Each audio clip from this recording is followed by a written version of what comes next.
So how many of us have come up with our mission for our businesses? Anyone?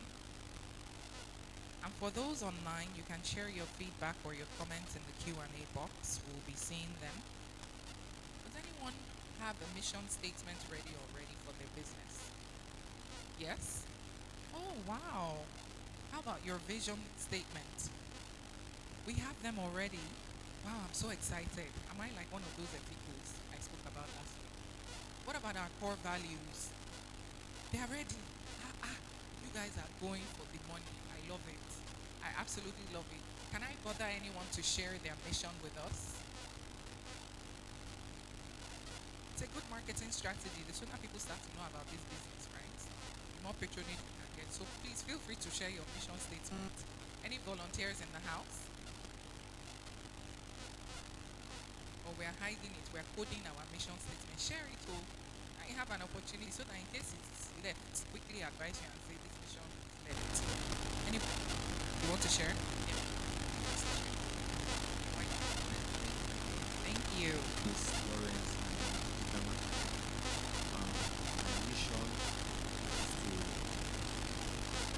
mission is to help businesses and programs gain visibility and recognition by properly positioning themselves Okay, say that again. to help businesses, No, brands, read it as a statement. to help businesses, brands, and artisans gain more visibility, awareness, and recognition by properly positioning themselves in the space. Space. Okay, that is a good mission. But number one is too long. It's too long. The mission, the reason why I say it's too long is because at the time you start to add people to your team and you start to recruit people on your team, they should know the mission statement. So when they are going marketing to get customers and the client should ask them what's your mission, do you think it would be easy for them to remember? The answer is probably not because it's very long. Again, you can't have any part of your mission vague. Read the last part of the mission again.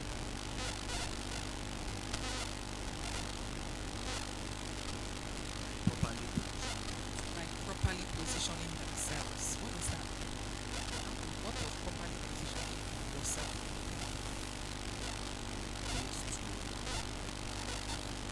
How to I know you set know up. what it means. I know you know. But do we know what properly positioning ourselves means? Online community, do we know what properly positioning ourselves means? So that is a bit vague. I will tell you to try and tweak it a little bit. I know exactly what you're trying to achieve, and it's a great mission, right? You're trying to help maybe SMEs, to properly position themselves in the marketplace through digital marketing. I get that. However, try and fine tune it a little bit. I can't tell you exactly what to say. Sorry. I wish I could. But I Eh? think we help. Yeah, hinting you. This is the hint, sir. This is the hint. This is the best of the best hints of all time. So, unfortunately, I can't tell you exactly what to write. I will tell you to try and shorten it and try and make that ending part more specific, open-ended. But well done, Tim, and I wish you all the best with it. Do we have anybody else, maybe from online, that wants to share? If you're willing to turn on your video and come live online with us, if you're on Zoom, please signify by raising up so that we can select you to come and share your mission with us this morning. While we wait for the people on, add your hand up. Okay, thank you. My name is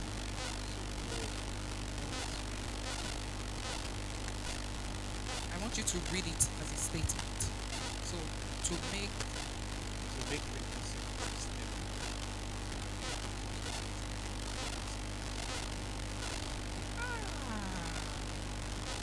what do we think about that? What do we think about that? Can you repeat it? Please stand up and repeat it. And I noticed he didn't read it. He said it off of the top of his head. There you go.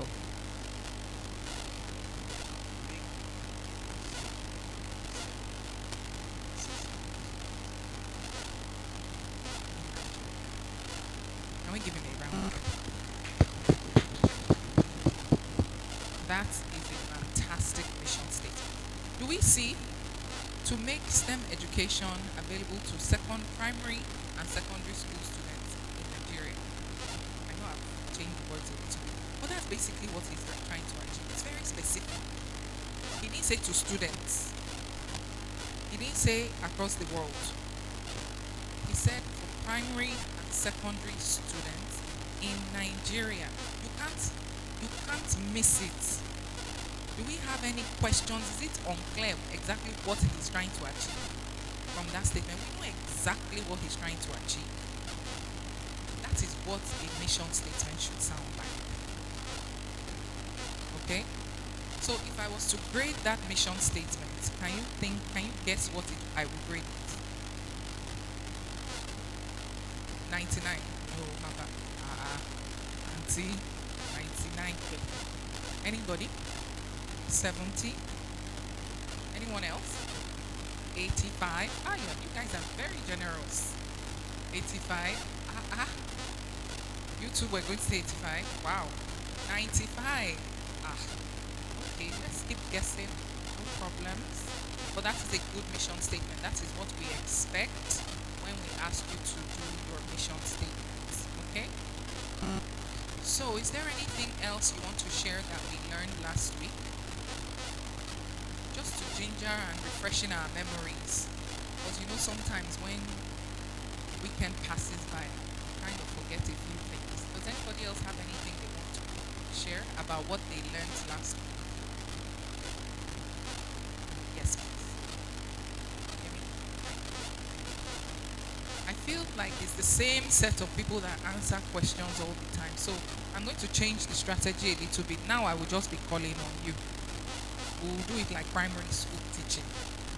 Where the teacher, you'll be hiding your face, you'll be pretending as if you are taking notes, but the teacher knows you are trying to dodge.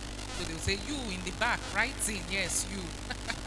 That's the way we're going to do it now. Okay. Alright. Last week we learned about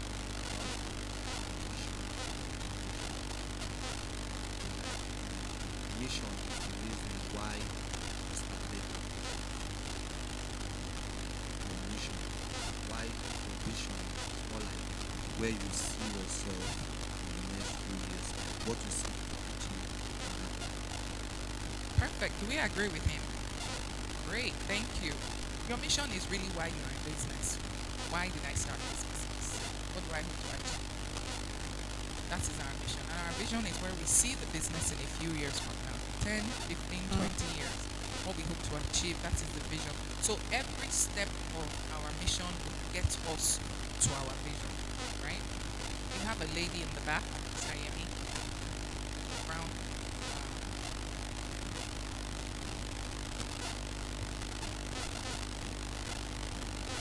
Good morning.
Out of our businesses has to be professional.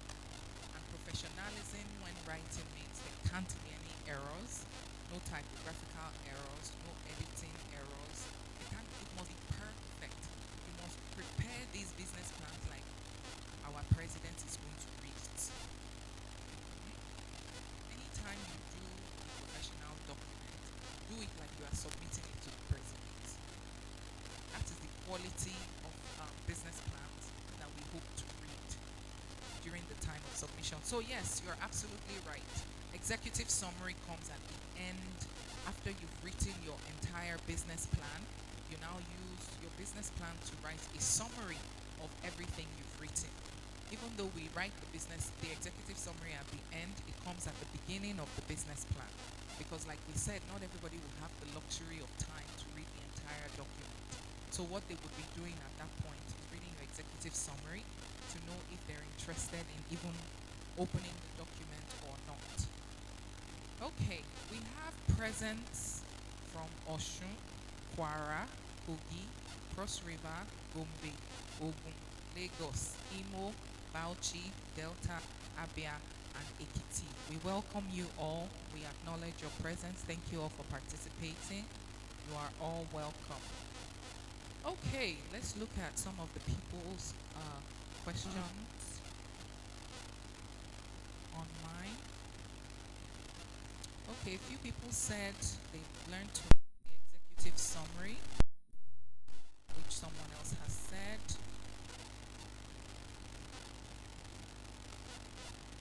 Okay, someone else mentioned here, Ephraim Adju says, we learned to give credit for reference work. Absolutely. Please do not plagiarize anyone. Make sure that you do give reference to whoever you are quoting. We have Blessing Nena. Her mission is inclusion of all body types, especially the plus size fashion category, as this is often underrepresented in the fashion world. This will make my business more versatile in the fashion world and a solution base for a lot of women's fashion needs. Blessing Nena, that is a great mission to include plus size women in fashion, because we know that most times when you look at fashion models, they're always skinny. They're always very slim. But the reality is that not all of us are slim. Some of us are not slim. Let me not use the other word, right?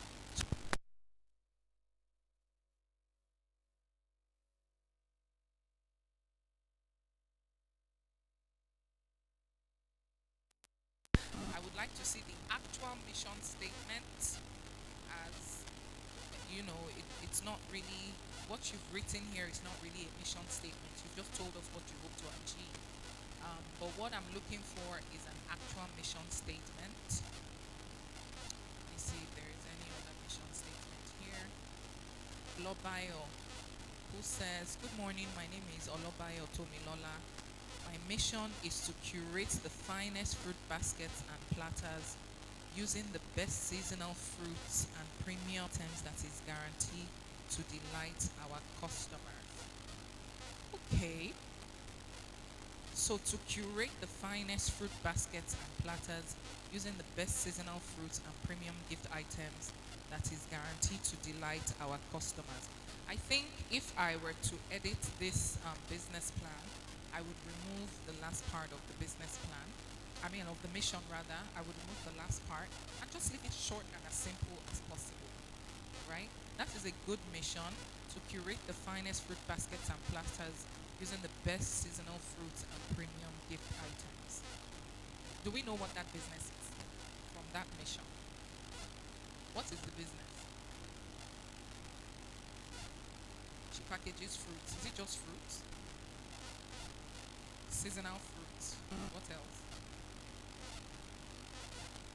And gifts. She mentioned gifts somewhere there. So yes, that is a good mission. But I would advise that you tweak the end a little bit. Let me take one more. If I can find one more mission.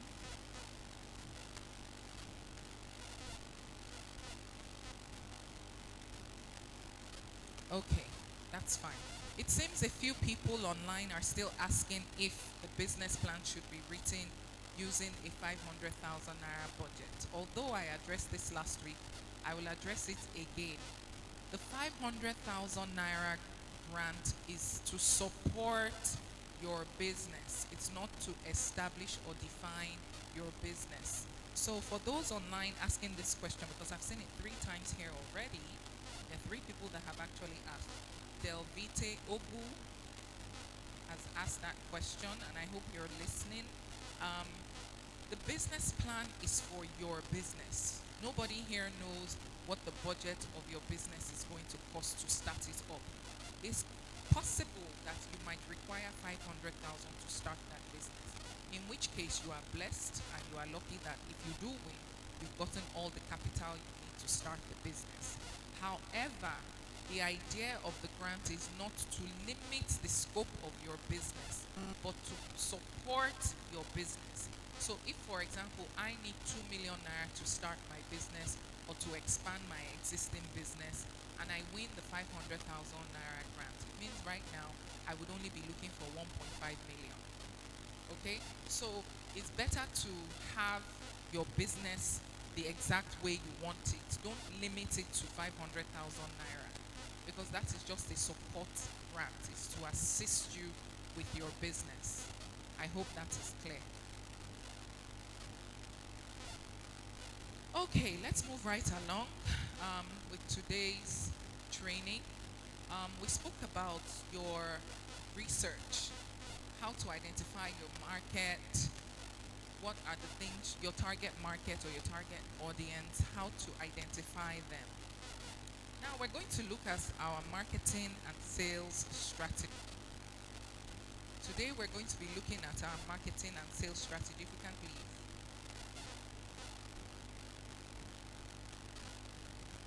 Our marketing and sales strategy. Yes. Can you put it on presentation mode, please?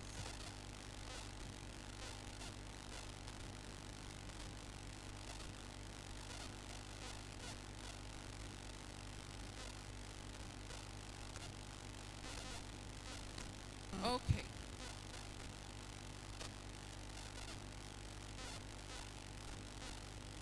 It says, what does a marketing and sales strategy do? Read. And why do we even need a marketing and sales strategy? Why?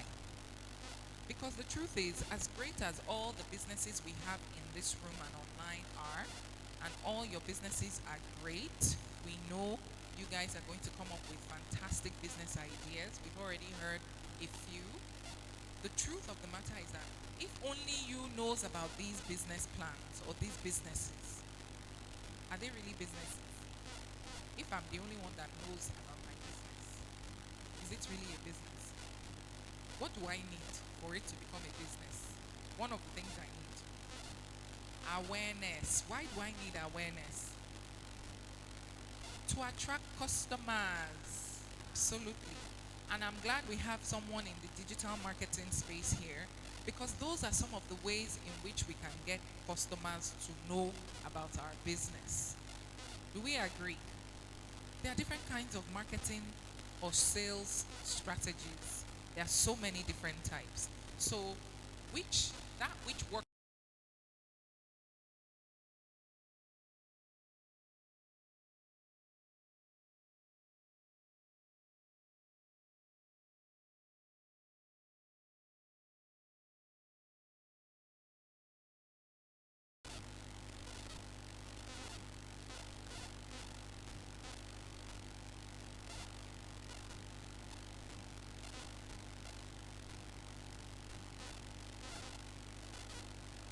Okay. So, it says it explains from an internal impacts and results of past marketing decisions. Those are for people that are already running a business.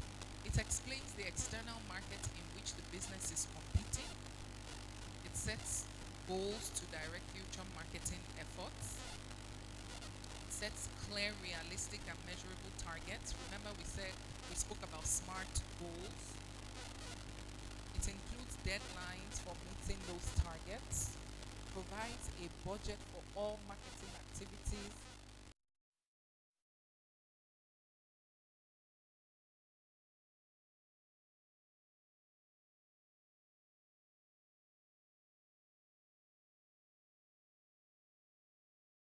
Yeah, when we are setting our goals and our budget for all what we want to achieve, we get the marketing budget. And the truth of the matter is that the marketing budget is one of the most important parts of our business because that is the channel in which we're going to get these customers to know about us. There are some businesses here that are about to start or are already in existence that I can tell you that you might want to even dedicate your whole 500,000 to your marketing budget for the year. Yes, because guess what? People going to know about the business. If we don't market our business, people going to know about it. Your customers are just not going to miraculously appear at your front door and say, "Oh, I dreamt that you." There has to be a channel in which we're going to use to tell them that these are the products we are selling. Number one, this is the cost of what we are selling. Number two, these are the different options. Number three,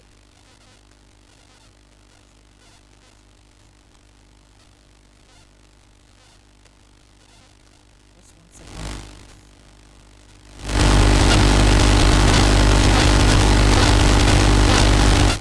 So there's so many reasons why we need a marketing budget. And don't ever feel like it's a waste of money. What you need to do is measure where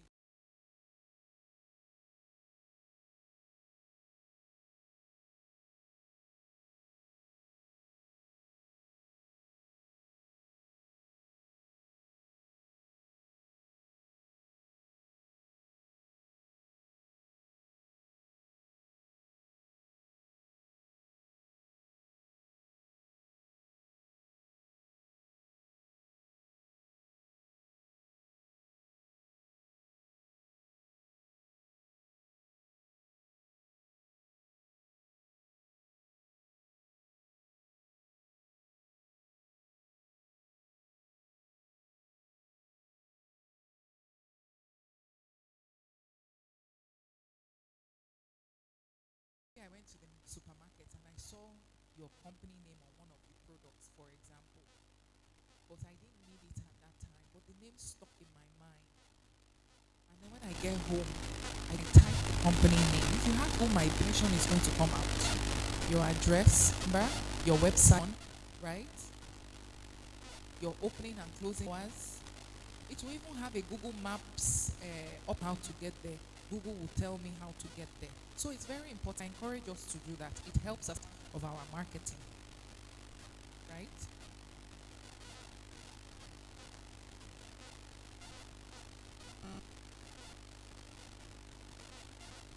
Okay. We have a lot of in the chat.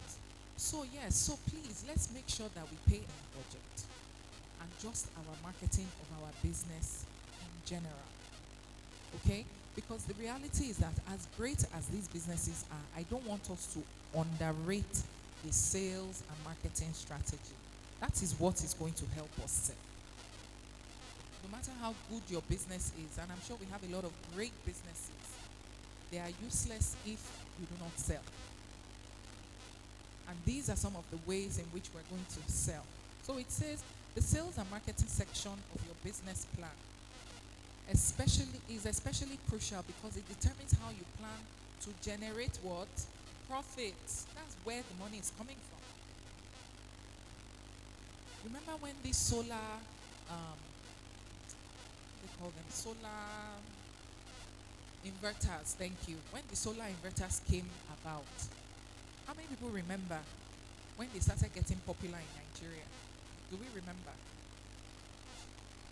A few years ago, not very long ago, when they really started becoming popular. They've always been around, but not so popular. But of course, as the electricity tariffs become higher, people start to look for alternative options to power, right? When those solar panels came out, the companies that were driving them, they spent a lot of money advertising them. A lot of money because they wanted everybody in every house to own a solar panel. They will say we are going off grid, which means we are no longer using NEPA's lights, we are using solar lights. So it's enticing to customers. But how would we have known that solar panels exist if they did not advertise? We see the importance of advertising and marketing.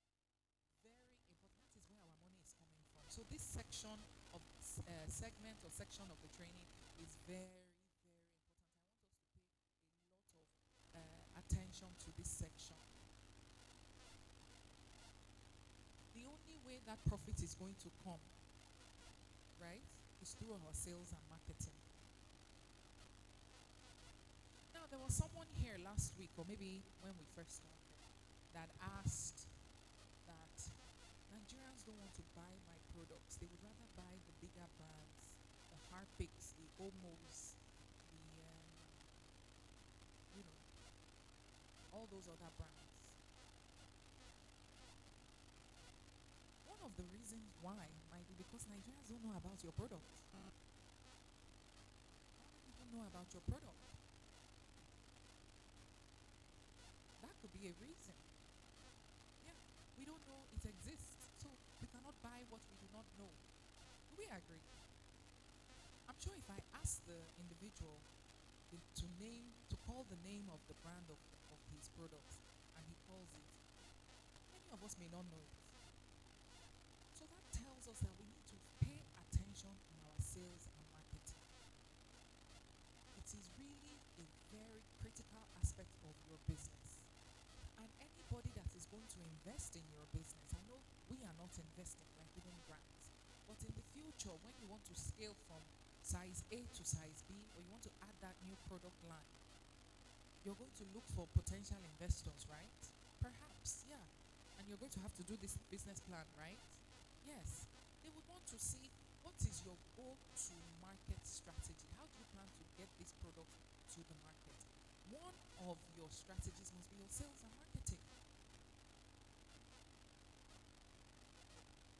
You have to package your businesses well. After packaging your businesses well, you have to sell by letting people know. People must know. If we don't know, we can't patronize you. If we don't patronize you, your business will flop. Are we seeing another point, perspective on this sales and marketing? Because a lot of times, even, and don't feel bad, because even the big companies too, they miss it. Your sales and marketing budget should be huge. It should be a huge part of your annual budgeting or your monthly budgeting. How many of us are on Instagram? Many of us, most of us. If you're on Instagram online, kindly signify by saying, yes, I am. For those on Instagram, do you see those adverts that just come in on your page? Every time there is one particular product or brand or something that must show. Right? That you'll be like, is it every time I open Instagram that these people will come up, their page will come up? They are spending money. They are spending money. After you've seen it 3, 4, 5, 6, 7 times, your mind starts to change. Now maybe I should just even buy one. Even though you don't need it. The power of marketing. I think I should just buy this blouse. It actually looks nice. So I have a wedding coming up. Let me just buy it in advance before the price goes up. They've sold. Even just remembering the name of the business at the back of your mind or in the forefront of your mind, they've sold. Because chances are when you need that product, it's that company you will go and look for. So having their products or their service in your face all the time is what we need for our businesses to succeed. Do we agree? I'm seeing a lot of yeses online as well. Yes, yes, yes, yes. The reality is that if we don't sell our products, who is going to sell it for us? Another marketing strategy that we always underlook, especially for small businesses. So I would say we are all small businesses in here. Another thing we forget is that it's like when you're looking for a job, you go to the job agency and you say, I'm looking for a job. And they ask you, how many people know you are in your family? Do your parents know you are looking for a job? A lot of times people say no. Does your best friend know you are looking for a job? Most times they will answer no. It is the same with as business. You don't know what you do. I'm sure some of us will say no. Your friends, your immediate circle, your friends and family, does everybody that knows you know what you do? The chances are I will get some no's. Am I right? How can our friends and family, our loved ones, our closest people around us not know the businesses that we do? I'm not saying we should rely on them to patronize us, no, but they must know what we do so that if someone, their own friends, ask them that I need someone that cleans houses, that sells eco-friendly products to clean houses, they will recommend you.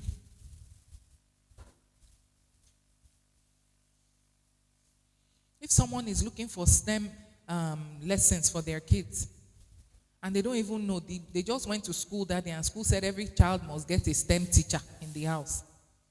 But you've been doing STEM for 5 years and nobody knows. Would they call you?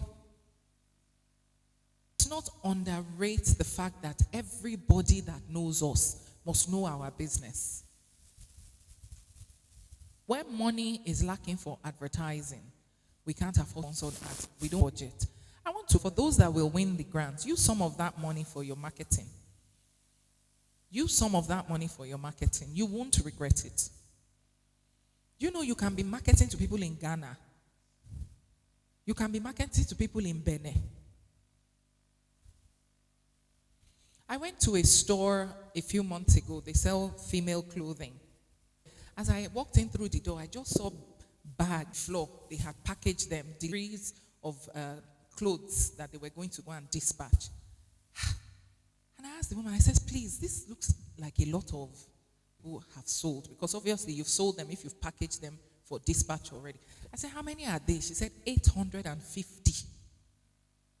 I said, so are you saying you have 850 customers? She said, no, it's for one person. I said, eh?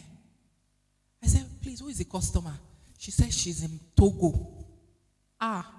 I said, Togo. It was either Togo, don't quote me, but it was either Togo or Benin Republic, one of the two West African countries. And I was like, how are you selling to Togo? I now sounded like an illiterate. Sorry, but I was just so shocked. 850 pieces. She said, yes, ma, it's from our sponsored ads on Instagram. Can you believe that? So this lady that is buying the 850 pieces, she actually also sells clothing in Togo. But of course, Nigerians, we are fashionistas. So they prefer our fashion style, our own sales. So she has come to buy 850 clothes to go and resell in Togo or Benin. That is the power of advertising. There is no way somebody sitting in Togo or Benin, minding their own business, would know about this fashion in Utako, because the place is in Utako. Very hidden. Nobody knows, 850. She said, in fact, we have another one from Ghana. She said what they did was that they actually flew to Nigeria to make sure that it's not fraud, to confirm that you actually have a shop, you have a business, and you are real. She said when they got to the shop and they saw that truly we are real, we showed them our production factory in the back where the tailors are. She said they ordered. And they've been reaping what we all want, for people to keep coming back. So let's not underrate the power or the value of advertising our products. Everybody should know what you do. They care to know, they don't care to know, let them know. It's true. Now, we all have WhatsApp. How many of us have WhatsApp? To even be in this training, I feel is one of the requirements. So I can assume that we all have WhatsApp. There's something called status. Can we use that to advertise our product? How many people sees our status? Everybody on our contact list. The first time I started using status, I looked and it said I had 3,090 something contacts. I said, see, target market ready for me to sell. Yeah, that is a ready target market for me to just blast my product for 3,000 people to see at once. Maybe not all of them will see it because it disappears. But by the time I post that thing every day for a month, 3,000 people will see it. How many people are on your contact list? Have they seen your product? Do they know the business you're in? And these are cheap ways to sell. So where we're not able to do the sponsored ads, let's leverage on what is affordable. Let's leverage on what is affordable. We already have data, no problem. Let's just post it on our status for people to see. It's very important because that's how we're going to make money. We're all here to know how, because the business plan is to help us start a business that will make us money, right? So the end goal of the business plan is money. Let's be honest with each other. Let's forget English language. We are looking for money. Kudi, owo, what's money? Nibo. Ego. Aha. That's what we want to at the end of the day. Am I right? Money is good, oh. Is it not? Who does not like money? We all want money. We all like money. But we have to work to get the money. And we have to do honest things to get the money. But we are ready to do it, aren't we? We're ready. That's why we're in this training, so that we can learn how to get that money, right? Let's take it very seriously. All jokes apart. It is very important that when you are... Aliu Sherifa says, I am ready, ma. I know. We are ready. That's why we are here. Because what we would not like to see is that after this training, we've gotten our grants, we're still struggling with how to acquire customers. For those that are in the food business, for example, you know that what I like, my taste is different from your taste. Do we agree? I have a story to tell. I remember when I was advised to stop eating Maggi because of the salt content. I had to stop eating salt, reduce my salt intake. And all. For those that are my age group, you know what I'm talking about, right? So I told my cook in the house, I said, please, no more Maggi in the food. So the first day my husband tasted the food, wahala, this food is tasteless. This is rubbish, blah, blah, blah. I said, don't worry, sir. Your palate will adjust. I can't eat it. It's not nice. I said, it's for health purposes. You want me to die? If you want me to die, you put Maggi inside. Otherwise, you have to stop complaining, sir. Adjust your palate. Guess who eats food without Maggi now without complaining? My husband. Guess who has forgotten that we don't cook with Maggi anymore? My husband. So when it comes to food, it's about your taste, what you like and you don't like. Be honest with yourselves. When you are cooking food for sale, let us be honest. Give somebody else to taste the food. Because you'll be wondering that food is something that we need every day. It should be an easy sell. Everybody should buy my food. But sometimes the food is not sweet. Let's be honest. The food is not nice. I've been to restaurants where I'm chewing food and I'm chewing sand as I'm chewing the food. Nice restaurants. So you have to make sure that apart from the fact that you are trying to sell and you are doing everything in your power to get people to know your product, make sure the product is a good product. Sometimes you buy food, it's too salty. There's too much oil. The meat is hard. You are struggling. Target market are younger people, teenagers, that their teeth are still strong. No problem. It means you have to adjust your price as what they can afford. The type of food teenagers like to eat, you know it. But if you want to be selling food that older people, millennials, especially the older millennials will be eating, the teeth is not that strong anymore.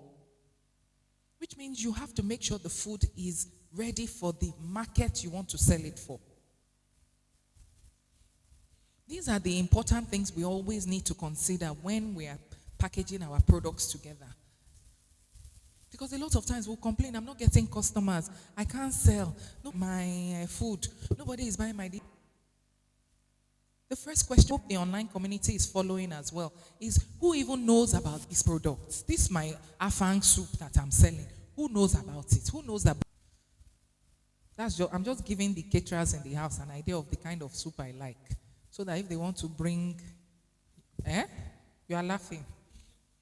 Do you understand what I'm saying? We're going to be conversing a lot this period because section of your business plan is very important. It's not that other sections are not important too. I've not said that. But you see this marketing strategy, very important because this is the main part that is going to bring us the money.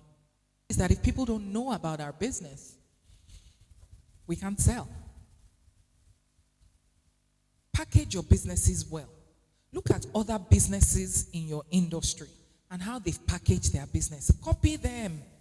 Don't reinvent the wheel. Don't try and start something, oh, I'm the first person to do this. No. Do what they are doing because it's working. So copy success. Copy the successful businesses in your industry. Copy them. Because they're obviously doing something right.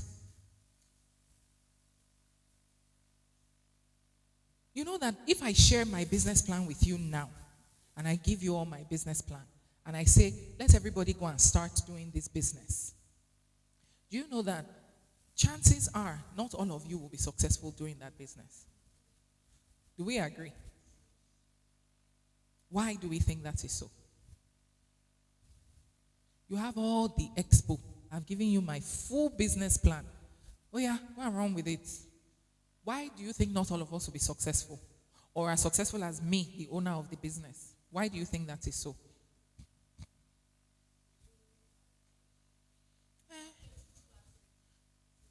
Everything is inside the business plan. I've given you to run with it. The drive of the pioneer is different. That's number one. What else?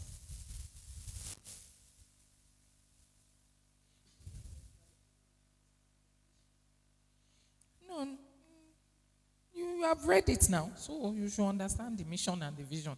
It was specific, it was clear. There was no ambiguity. So it was very clear.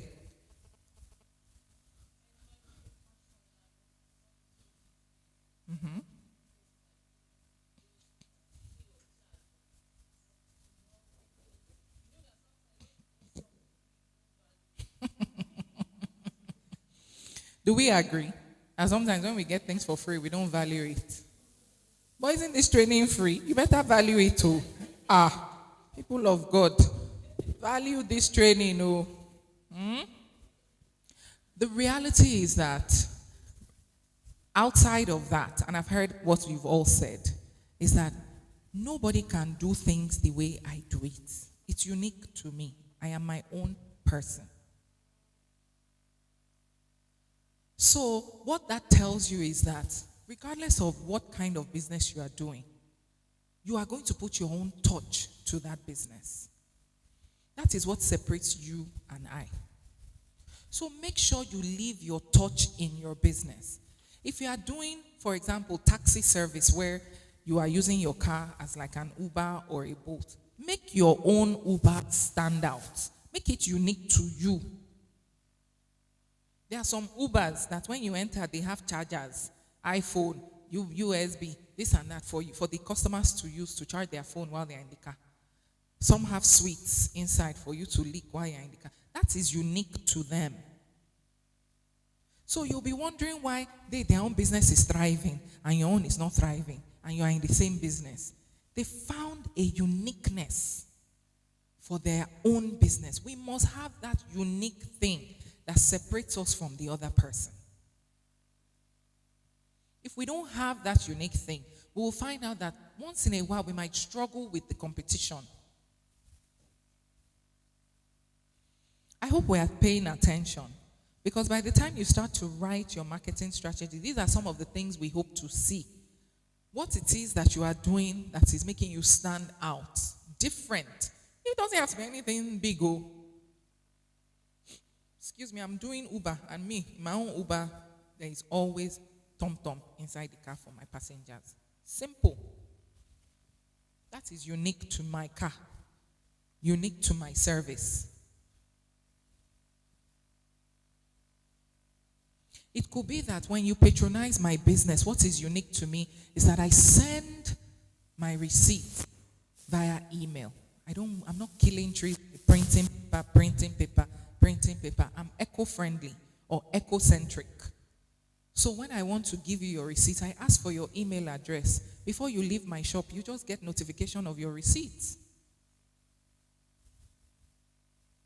So let us find things that will, number one, create ease for the customer.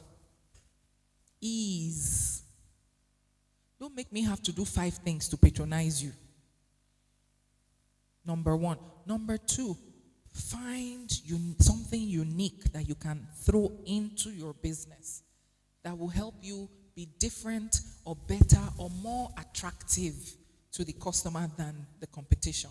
Because can we get rid of competition? We can't. So it is that unique thing that we need to find in our businesses, okay? The way time is flying, it's time for our 10-minute break per usual. Let's have a stretch break for 10 minutes and then we will come back. I really want us to one of the reasons why I'm taking my time on this section is because this is the part of a business plan that is going to bring in the money. And I know that is our area of concern. How can we get money?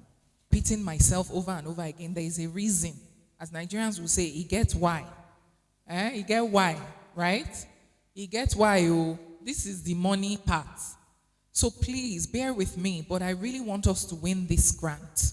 Okay, I really do. That is our joy, to see each and every one of you go home with a grant. However, we need to have the knowledge and the skills of what to get that sustained.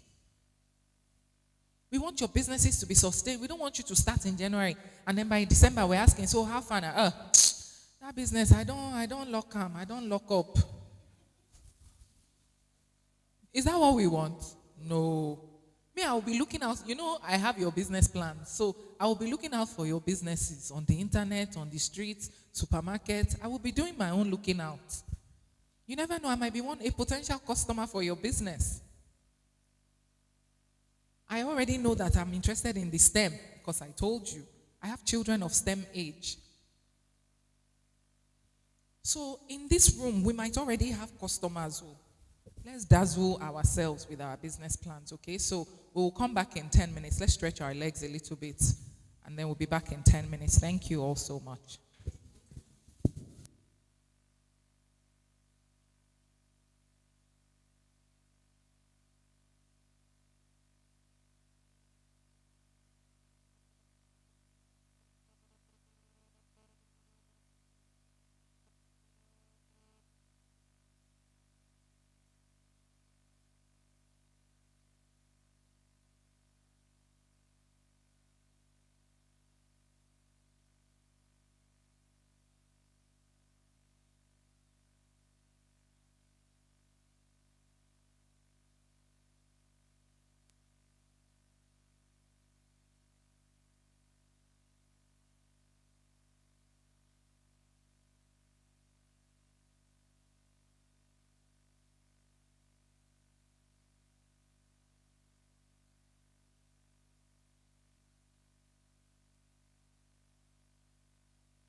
My name is Olatunji Oluwadamilola Ifesayo.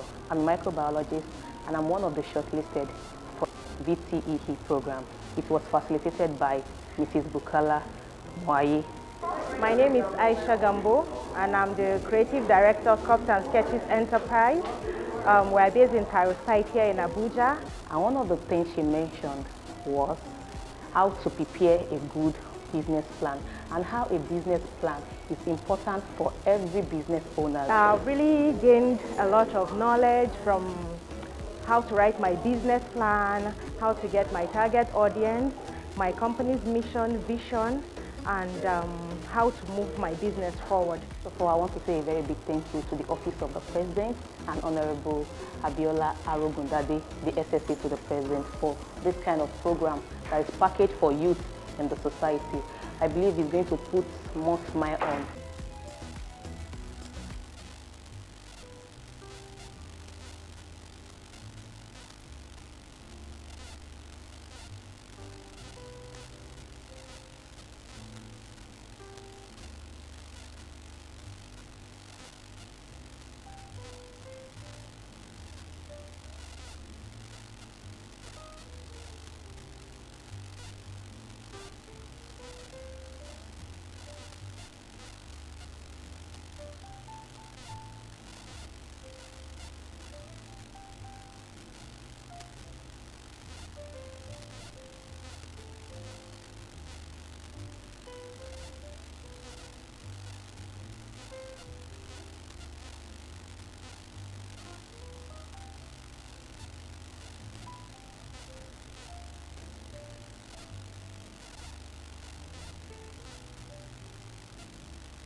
My name is Olatunji Oluwadamilola Welcome back, Ifesayo. everyone. I'm a Welcome back microbiologist to our and I'm one of the participants shortlisted online. for the VTEE program. It was facilitated by Mrs. Bukala Mwaye. My name is Welcome Aisha back, Gambo, everyone. and I'm the Creative Director of Sculpt and Sketches Enterprise. We're based in Cairo site here in Abuja. And one of the things she mentioned was how to prepare a good business plan and how a business plan is important for every business owner. I've really gained a lot of knowledge from how to write my business plan, how to get my target audience, my company's mission, vision, and how to move my business forward. So I want to say a very big thank you to the Office of the President and Honorable Abiola Arogundade, the SSA to the President, for this kind of program that is packaged for youth in the society. I believe it's going to put more smile on youth faces, and it will really help us to position our business for both national and global opportunities, and it will also take our business to the next level, because a good business plan will help you to seek funding for your business, because it's one of the requirements to get funding for your business, and for me to take my business to the next level. Thank you very much for this great opportunity. State the mission statement. I hope that is clear. And for those online, I hope that is clear as well. What we're looking for with My name is mission, Olatunji Oluwadamilola vision, the Ifesayo. mission and I'm a vision microbiologist statement and I'm and one your of the core values is shortlisted not for you for to the tell us, it's for you to VTEP just program. state it. It was facilitated by Mrs. You can Bukala write subheading, Mwaye. mission statement. My name is Aisha Gambo, and I'm the Creative Director of Sculpt and Sketches Enterprise. We're based in Cairo site here in Don't go on to Abuja. say, And one of the because I things want she people, mentioned that's no longer a was mission statement. how That to is you now prepare a telling good us your business mission plan, statement. and how a business plan That's is not what we're important looking for, for because every even business from those owner. I've really physically present gained and the a lot few of I have knowledge read from online, how to you're write my telling me, business I plan, don't want how you to to get my tell target us, audience, just state my the company's mission mission, statement. vision, and Okay? how to move my I hope we business understand forward. what I'm trying So I to want say. to say a very big thank you to the Office of the President if your and mission Honorable statement is, Abiola I am a Arogundade, girl, the SSA to the President, state for it. this kind Mission, of program that is packaged for youth sorry, in the to be a society. girl. I believe it's going to Mission, put to more be a smile on youth Don't faces, say, I and am it will writing my really help mission us to statement position as to be our a business girl for because I both believe national girls- and global no, that's not a mission opportunities, statement and at it will also take our business to the We see next the level, because difference. a good So online business plan will participants, help I you hope to you seek can see the funding for your difference now. business, because it's one of the Someone has, requirements to get funding for your let's take this business, mission and for me statement. to I'm not take my ready, business to but the someone next has- level. maybe they want to Thank prove you very me, much for this great opportunity. different. So it says from Salihu Suleiman, mission statement. At SI Farm, our mission is to, so what is he doing here? My name is Olatunji Oluwadamilola telling me. Ifesayo. I'm a microbiologist and I'm one of the Our mission is shortlisted to for nourish the VTEP communities program. with It was exceptional facilitated by poultry Mrs. products Bukala while Mwaye. championing sustainability. My name is Aisha Gambo, ethical and I'm farming, the and a Creative direct Director of Sculpt and connection Sketches to the source. Enterprise. We're We based in Cairo exist site to here in redefine Abuja. the And one of the poultry things she industry mentioned by was providing how to premium prepare a quality, good business plan, and how a responsibly business sourced plan products is important that for address every the business growing owner. demand I've really for gained ethical, a lot of knowledge nutritious, from and locally produced how to write my food. business plan, What has he how done? to get my target audience, my He has company's told mission, me, vision, and he has how given to me an move my business overview. forward. So I want to say a very big thank you to the Office of the Salihu President Suleiman, and you have Honorable given me an Abiola overview of your Arogundade, mission the SSA to statement. the President, I do for this appreciate kind it. of Thank you program very that is much. packaged for However, youth this is in not the what we society. would be looking out I believe for it's going to in your put business more plan. smile on youth faces, This is not what and we need it will in your really help business us to plan, your position mission statement. our business for So I both think national and global mission opportunities, statement is and it will to also nourish take our business communities to the with next level, exceptional because a poultry good products business plan while will help you championing to seek sustainability, funding for your ethical business, farming, and a because it's direct one of the connection to requirements to the get source. funding for your I think business, that's the and actual for me mission to take my business to the next level. Thank you very much for this great Salihu opportunity. Suleiman, two things I would change in this mission statement. Who knows?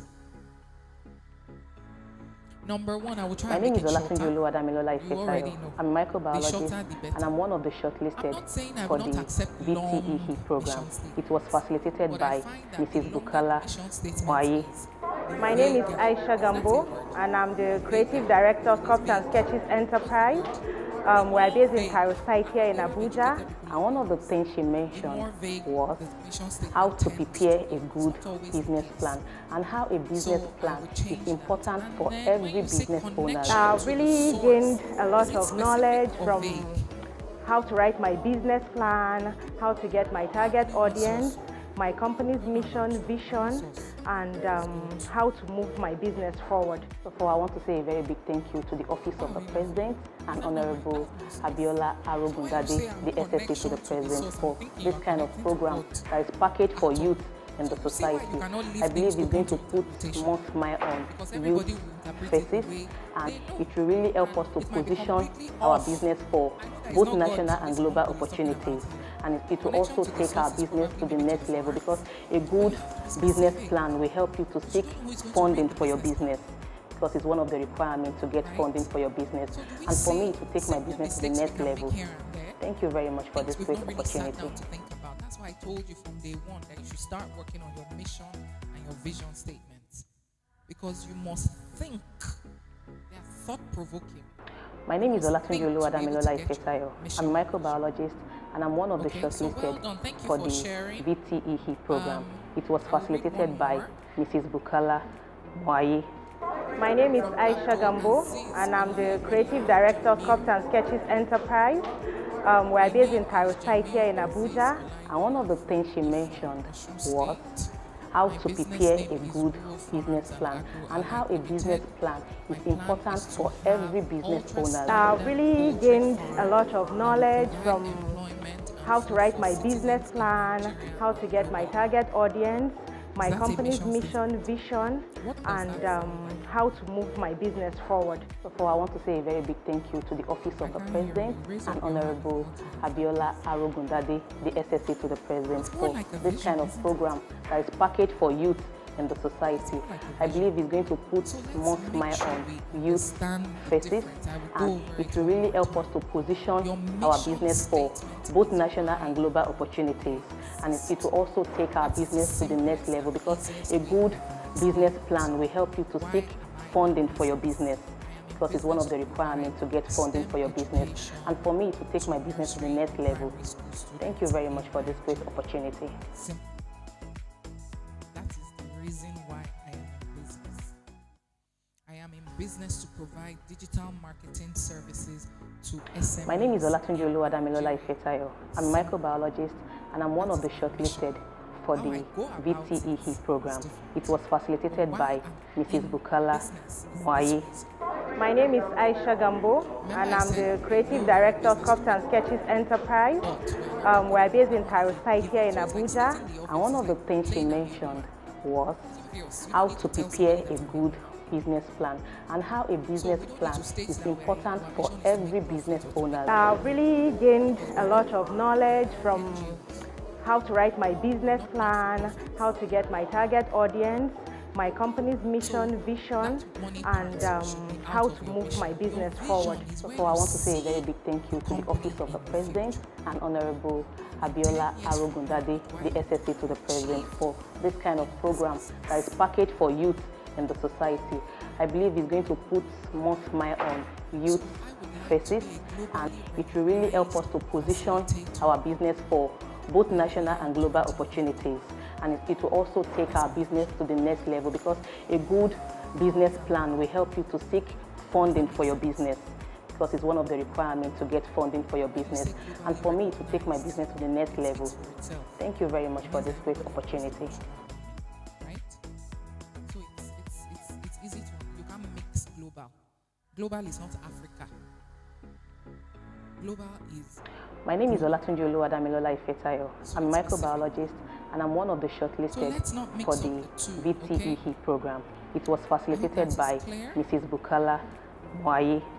My name is Aisha Gambo, and I'm the Creative Director of Cups and Sketches Enterprise. We're based in Cairo site here in Abuja. And one of the things she mentioned was how to prepare a good business plan and how a business plan is important for every business owner. I've really gained a lot of knowledge from how to write my business plan, how to get my target audience, my company's mission, vision, sustainable and footwear. how to move my business forward.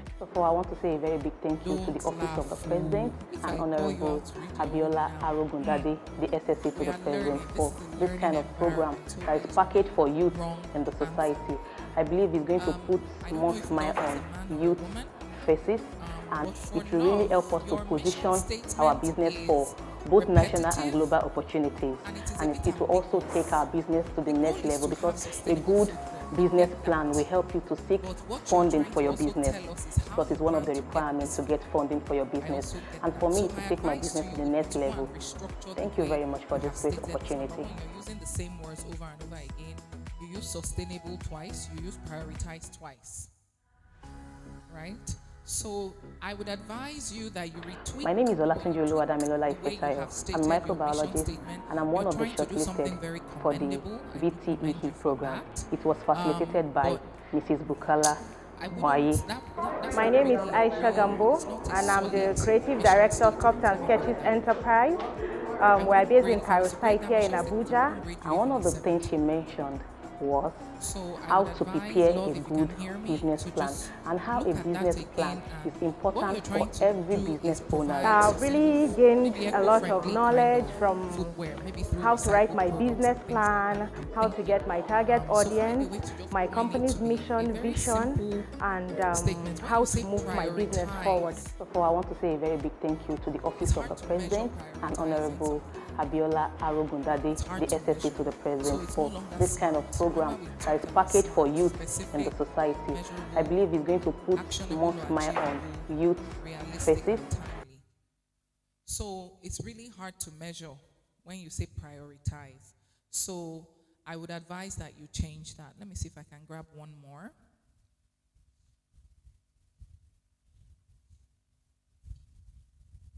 Oh, this is really nice. We have someone that has written their mission and vision statement. We're going to share it. I'm really excited.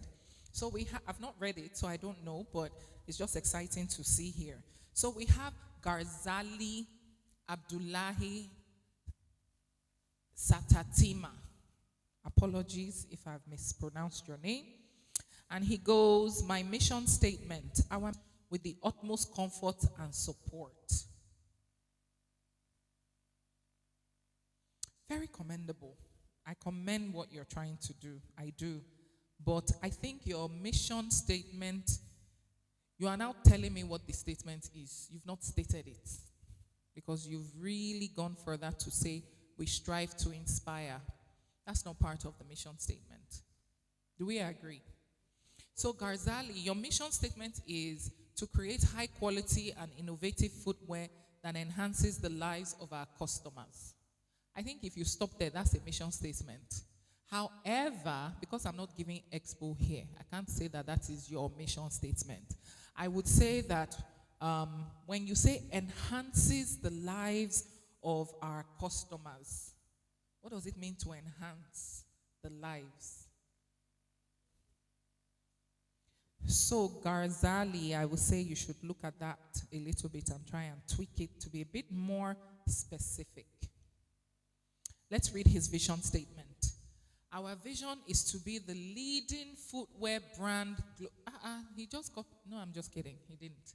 Is to be the leading footwear brand globally recognized for our commitment to excellence, innovation, and sustainability. That is our vision. What do we think? Although he wrote more, he goes on to say, we aim to set new benchmarks in the industry by continuously pushing the boundaries of design, technology, and comfort. By fostering a culture of creativity and collaboration, we aspire to become a trusted brand that anticipates and exceeds the evolving needs and desires of our customers. I'm sure if I tell him to repeat that off head, he can't. No, this is how we generally write our mission and vision statements. So he has not done anything wrong. That's why we are learning. Because most of us will write it like this. That's the truth. Before you knew, if I asked, write a mission statement, it can be maybe one full page because you want to drive home the point of your mission. No. Your vision can be slightly longer, right? But again, when you say by fostering a culture of creativity, now you are explaining to me it's no longer a statement. Okay, by the time I open your business plans and I start reading, I would be able to tell that you are fostering a culture of creativity and collaboration. So let's all be guided. These are great examples. I'm glad you shared your mission and vision statements with us. We can use them as examples of what to look out for while we're writing ours. I'm going to read one more. Ifedolapo Sani, mission statement: to revolutionize the home maintenance industry in Nigeria by providing convenient, reliable, and high-quality service through our innovative platform. We want to simplify the lives of various households while empowering skilled professionals. What do we think about that mission statement? Ifedolapo Sani. So I'm going to scroll just to see what people have stated more currently.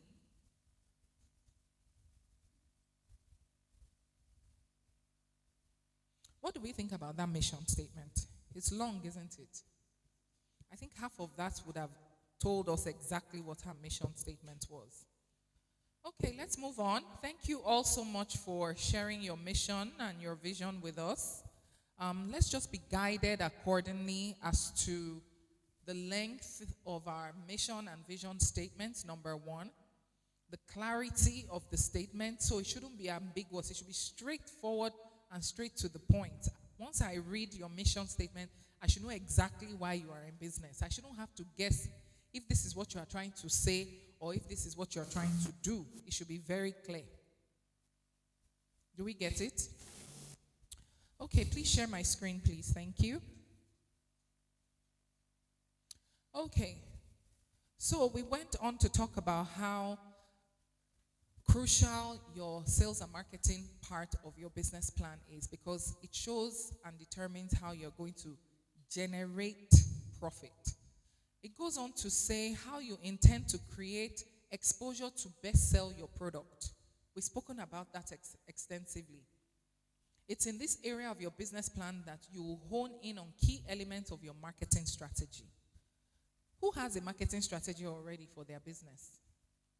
And for the online participants as well, if you have already a marketing strategy, please kind of tell us yes, no. Do we have a marketing strategy already? You do? Do you want to share with the class? We are learning, the more questions you ask, the more expo you are indirectly giving yourselves. So ask questions. Thank you. My name is Olatunji Luadamilola Ifetayo. I'm the creative founder of Shanty Love Nigeria Enterprise. Just the shirt I'm wearing here. So I produce eco-friendly products, household cleaning products. Yeah, my marketing strategies. One of it is I have my business on GMB. That's Google My Business. Trade fairs. I join trade fairs to sell my products. Then trainings like this, conference, online platforms. Okay. Thank you very much. Have a seat. Let's give her a hand. So one of the methodologies she uses to get her business out there is through trade fairs. What do we think about trade fairs? Who has ever been to a trade fair? What do we think about them? Nobody? We don't think much about them. How about online? What do we think about trade fairs? Do we have any thoughts on what about trade fairs in general? You sell eco-friendly product for household cleaning, right? It's a fantastic avenue to sell your products. Because trade fairs usually have thousands of people, don't they? And do household cleaning agents, does every household need them? So it is almost like an essential product. So that's essential product. How do I get it to everybody? Because everybody needs it. It's like shelter and food and clothing. Everybody needs it. So how do I get these products out? I go to a trade fair.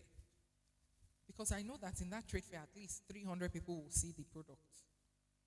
If there are 5,000 people in that trade fair, at least 300 to 500 people will view my product if I'm there for the whole trade fair. So it's a good marketing strategy to attend trade fairs where your products can be exhibited, people can smell them, they can touch them, they can feel them, they can even try them. If there is water, we can demonstrate for them to see how effective it is. Trade fairs are fantastic for your product line. So let's not forget that the channels that we use for our marketing strategy have to really be in line with the kinds of products and services that we offer. For the guy that does STEM education or STEM training, do you think a trade fair is ideal for him?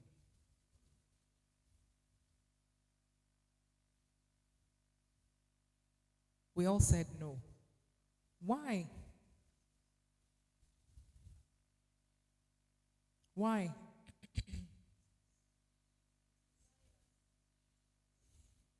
Okay, again, why do we think a trade fair is ideal for him?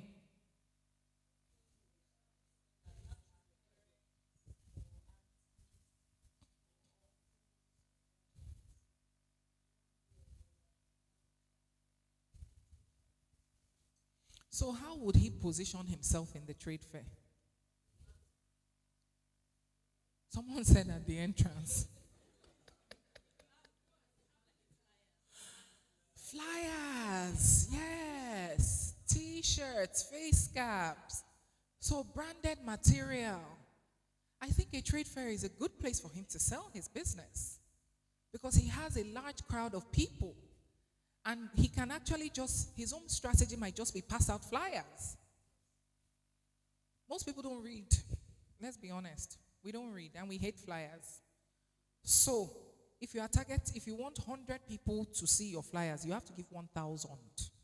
So you have to print a lot of flyers to make sure that at least out of the 1,000 flyers we printed, you know that at least 50 or 100 will read it, which is good. Because where else will you get 50 or 100 people to read your flyers or to know your business outside of a trade fair?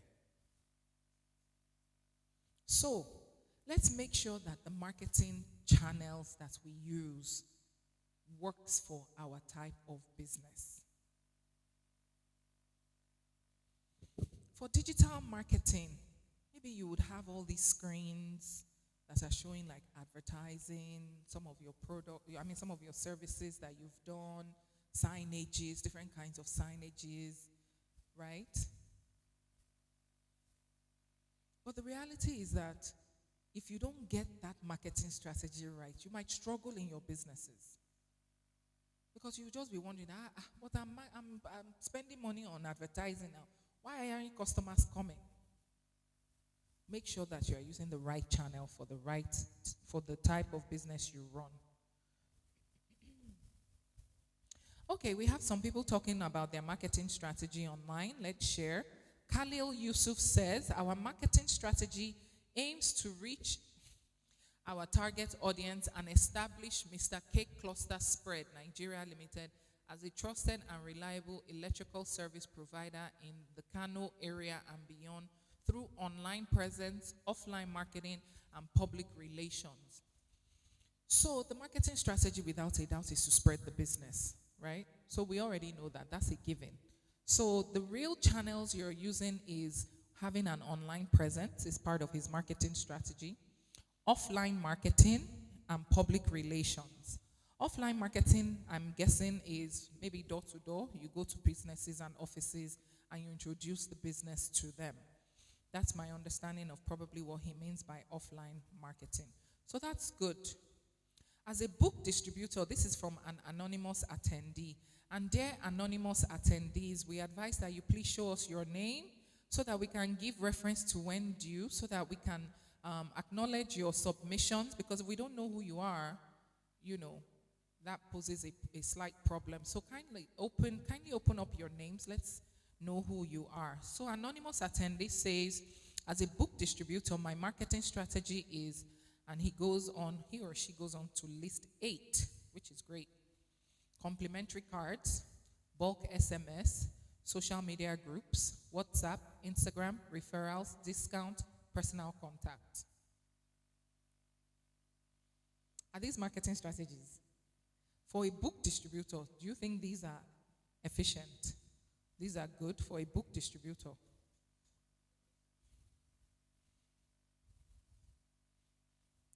I think they're great. For someone who sells books, yeah. Bulk SMS, yeah, that could work. WhatsApp, he said WhatsApp, yeah.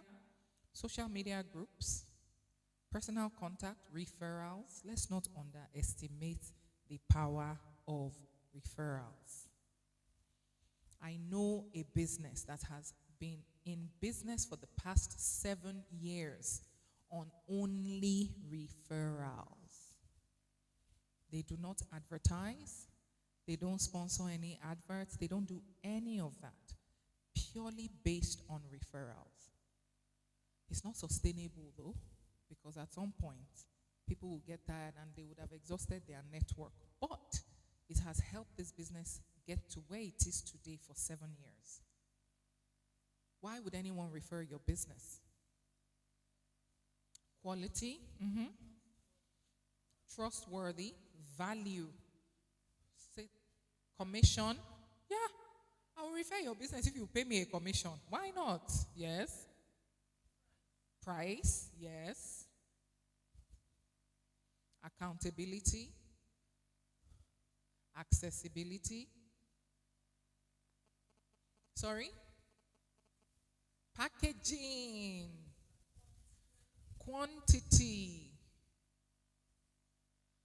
The true reason why anybody would refer your business is really all these things we've said are great, but the real answer came from somewhere here in the room. Value. Did they get value? Do you know that expensive things get referrals? So I buy peak milk. It's probably one of the most expensive milks out there. There are cheaper milks. But why do I continue to buy peak? I'm getting value for my money.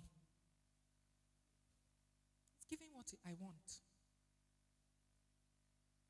Now, I'm just using that as an example. I actually don't drink milk in real life. But do you get what I'm trying to say? So it's really about the value. Sometimes people, you will be the most expensive product, and people is your own they will want to buy. So sometimes pricing is not the reason why people patronize you. It's value. So whatever product or service you're selling, make sure that your client is getting value. And all the things we said are parts of the ways in which they can get value. When your pricing is right, when your packaging is good, when the product itself is solid, all these other things are how your customers can get value from your product. So whatever we do, ladies and gentlemen, let's make sure that our product gives value. There is this ongoing debate now about Airpeace.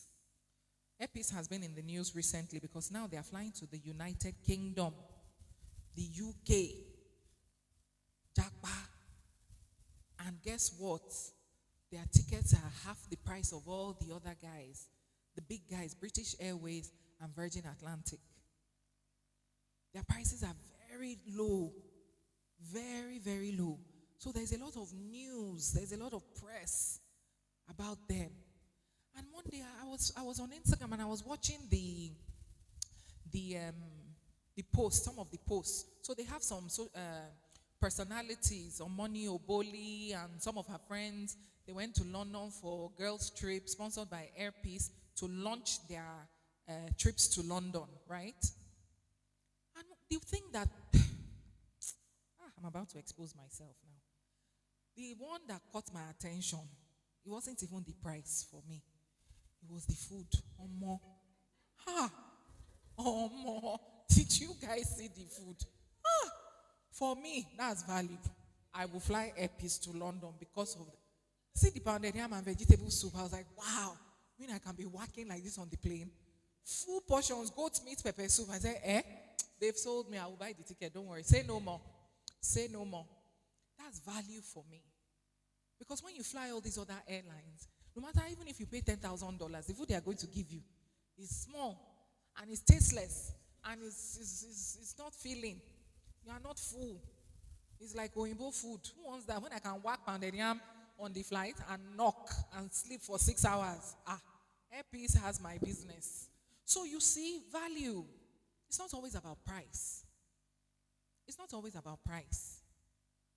And in the same token, the same way I am like, I'm ready to fly Airpeace because I will eat pounded yam on the plane. It's the same way people will say, I don't care if British Airways sells their ticket for 10,000. I'm still going to fly British Airways because I get value from them. You think British Airways is going to go out of business because Airpeace is now flying to London? No, they will still have their customers. I remember when Emirates used to fly. When you fly Emirates to Dubai, when you arrive Dubai, there's a taxi waiting for you to take you to wherever you are going. That's value. So I can promise you that if they come back, the people that fly Emirates, they will continue to fly them because of that one single service that they offer. Hello, good afternoon. Right? So the reality is that you have to give your customers value. That is what will make them keep coming back. Honestly, when I saw that goat meat pepper soup, I was like, God, give me money. Let me go to London real quick so I can go and whack this thing on the plane. Do you understand? That's value. They know what Nigerians want. So they are giving us what we want. That's value. Not every time we both food on the plane. Is it? Oh, but no. That's why that business that lady mentioned for plus size is for people like me that like food. Okay, I hope that is clear. All right. Okay, great. So it says the actual implementation of your sales and marketing initiatives occurs before you launch. When you've set your go-to-market dates, so you've set your go-to-market date, so strategize the components of your sales and marketing plan early on. Go-to-market is literally what it means, going to the market to sell your business. Market does not mean Wuse market or Taco market. No. Market means open to the customers. Your customers is your marketplace. So it can be anywhere. Your market can be in online. It can be in a physical store or location. It can be in your house. That is the market, right? So when we say your go-to-market strategy, it is how you are taking your product or your service to your customers. I hope that is clear. Okay, this section should contain the following elements. So we are talking about our sales and marketing section, and should be no more let's see what this is. It should be no more than 4 pages. How many pages do we have already? For the 5 to 10 pages people. I think by now we're already on like page 12, if you ask me. Right? We're already on like page 12. Sorry?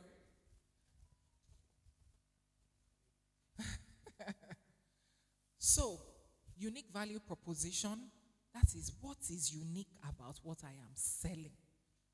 I gave an example that my own customers, I don't print receipts for them. When they are leaving, before they get to their car or to the bus stop, when they check their phone, their email would have sent, they would have received their receipt in their email. That is my own unique value proposition. A lot of times, people send us on errands for the workplace. So, if I work here and my madam says, Bookie, go and buy X, Y, and Z. And because maybe I had to enter 2 transports, I first had to enter bus, then I had to enter taxi before I could come back. Everything, somewhere along the line, the receipt, I lost it. And she's like, Bookie, I have to retire this morning. Where is the receipt? I've lost the receipt because from jumping from one bus to the other, the receipt has somewhere. So imagine if they went to buy from someone like me that will give you electronic receipts. I'll just say, 1 second, madam, say no more. Relax. I have your receipt in my email. Just forward it to her. Yeah, that's value. So we must have our unique value proposition, what we are proposing. We must have that. We must have a pricing strategy, sales and distribution plan, marketing plan, and a budget. What's the difference between sales and marketing? Because we use those words interchangeably in Nigeria. And in business, they are different. Do we know the difference between sales and marketing? Online participants, what are the differences, or what is the difference between sales and marketing? Anyone in-house wants to share what they understand to be the difference between sales and marketing?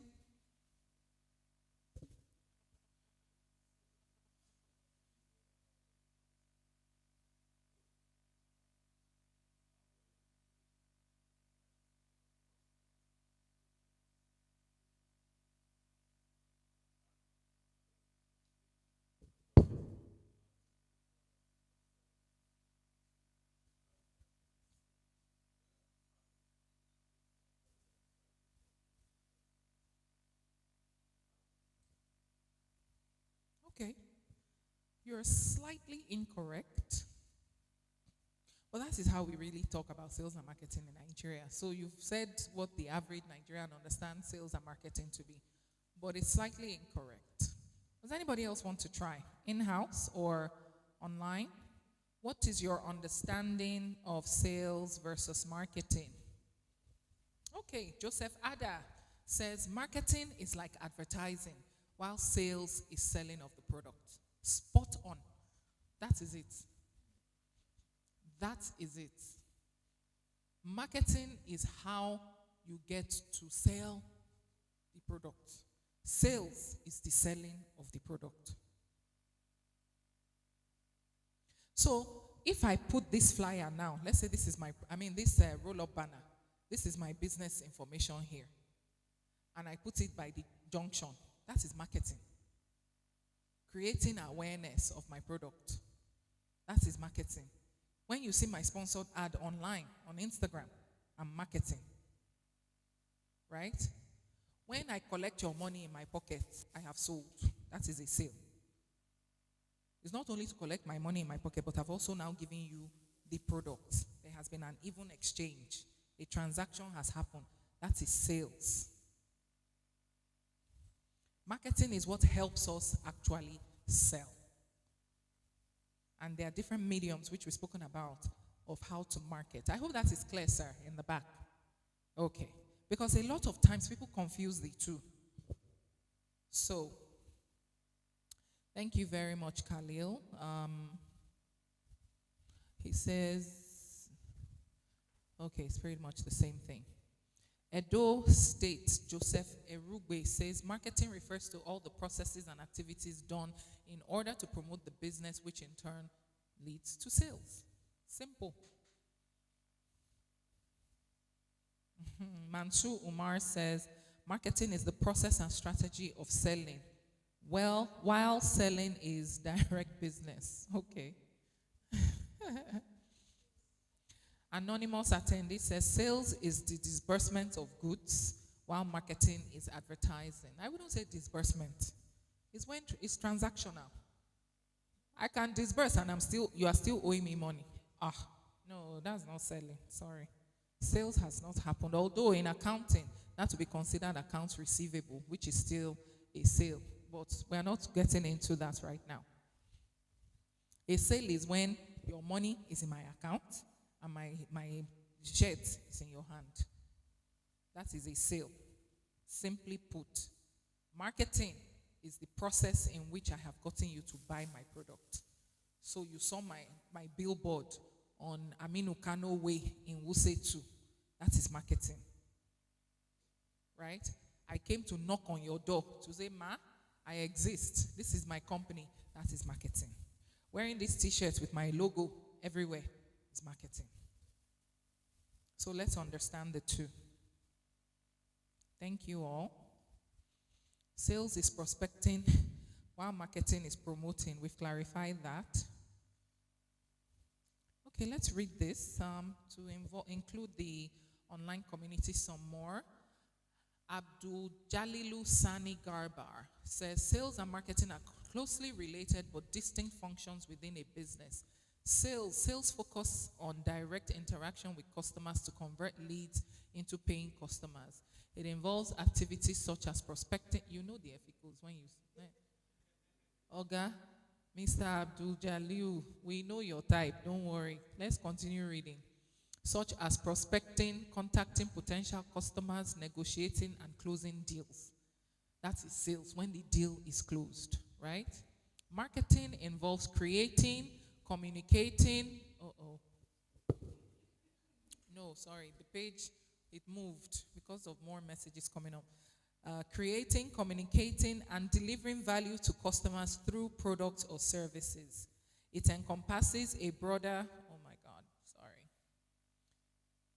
It encompasses a broader set of activities, including market research, advertising, branding, public relations, and strategic planning. He gets it. He absolutely gets it. Well done to you. Thank you so much. Okay, I see all your messages. Unfortunately, I cannot take all. Moses Kingsworth says, marketing is making people aware of your product, while sales is when people patronize your product. Marketing precedes sales. Certainly. And one last one, Wale Familusi. Marketing is more of creating awareness for a product, while sales is the aspect of making the revenue to come into the company. Very well said, everyone. Very well said. And you are all absolutely right. So, moving on to our marketing and sales strategy. Can we share the screen? Thank you. So, what is our unique value proposition?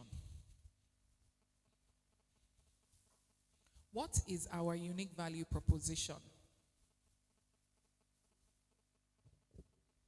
You know, a lot of times, if you remember in the beginning of the training, I mentioned that many of us come into business because we've identified a gap somewhere. That we want to close that gap by starting this business. Like you, when you told us earlier on your mission, it was that you've identified that a lot of the websites out there, or was it you or somebody else, website design, you've identified that the websites that you are seeing out there they are not it. So your business now is to come and give businesses world-class websites, interactive websites, websites that once you open it like this, you're sold, you can buy the product. So he has identified a gap in the market. That's a lot of websites for SMEs. They are not working, or they don't even have websites. So you've identified a market. So your unique value proposition is closing those horrible websites and giving us nice international standard websites for our businesses. It says here, your special sauce. Remember I said, I can share my business plan with you all. You have all the information about the business I want to start. But that bookie's special touch, you don't have it. So that is what is going to help me sell my product over your product. You have to have a uniqueness to your business. It doesn't have to be anything extravagant. I've given the example of the receipt, where just give your receipt electronically. That's unique. You don't see a lot of people doing it.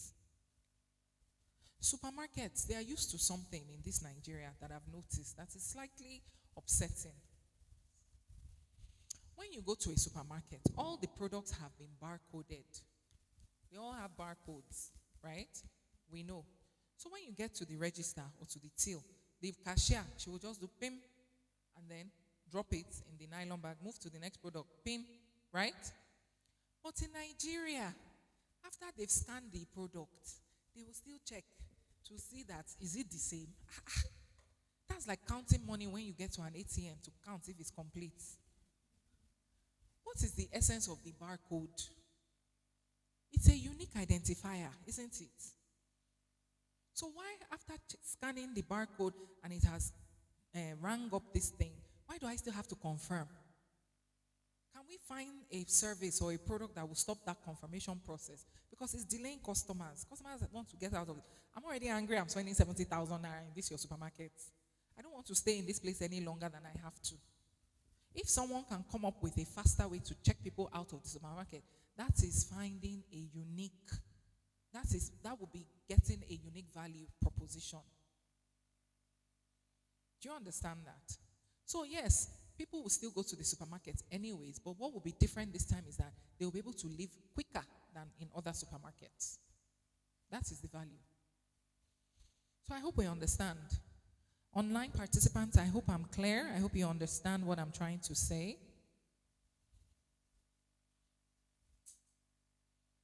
Okay, great. I see a lot of yeses here. And I see some hands being raised up. I'm not ignoring the hands. The hands is really for, when we started earlier on today, we mentioned that this time around, during the Q&A session, the question and answer session, which will start at 1 p.m., that we're going to have you come live on Zoom to ask your questions directly to me. So I'm not ignoring the hands. I see the hands, but I would only use them when it's time for the question and answer session, which starts at 1. Okay, so let's be patient. I do see them, and I do acknowledge them. But for now, we're just going along with the conversation, with what we're doing. So it's mostly for comments. So right now, we're receiving comments in the question and answer box. And then later on at 1 o'clock, we will take questions. Okay? So yes, it says this may be a combination of factors, including customer service, technology, a twist in your product or service, etc. There are some people in the salon business here, right? I think there was one lady that said she does hair, or was it not hair? Do we have anybody that is in the salon business in-house? No? Yes. Okay. I remember that on day one someone said salon. Okay. For the salon business, for example, and I used this as an example last week as well. I said, if I go to the salon, normally, I don't really do braids. It's very weird for you to see me doing braids. I normally just put on a wig and I'm on the go. I've gone. But a lot of women like these braids. A lot of women. Number one, it lasts longer. For the heat, air can touch your head. It's more comfortable. And it's just generally convenient. You can pack it up and just go. Now, I've started my salon business, and every corner in my neighborhood has a salon or two. How do I differentiate myself? How do I get a twist in my salon business that will separate me from all the other salons in my neighborhood? What are some of the things you think I can do that will separate me from the other salons that are doing the same braids that I'm doing? Who can tell me one thing they think? I know it's not our business, but one thing they think that if I added this small thing to it, it will help me bring more customers. Anybody? Yes, sir. Wow, we have a man who wants to answer. That's great. What do you think?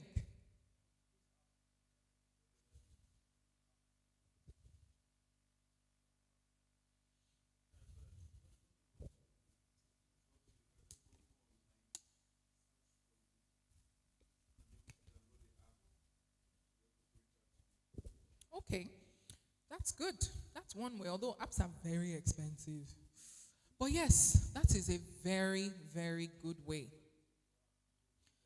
Web-based, yes, I understand, absolutely. So yes, that is one way we can separate ourselves from the other salons. Do we agree? If we agree online, let me repeat what he said, if you didn't hear him. What he said was that you can have an app, an online application like we have on our phones to reach out, maybe to book an appointment, maybe for consulting. Look at my hair. What style do you think this kind of hair can do? And so on and so forth. That can help separate us from all the other salons. So yes, that is a very good way to separate ourselves from a unique twist to the business. Yes, sir. We have the men standing up. You guys know a lot about salons. Please, go ahead. Yes.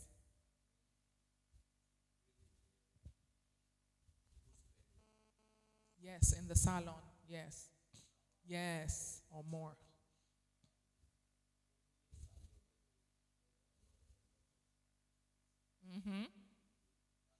From coming. Yes.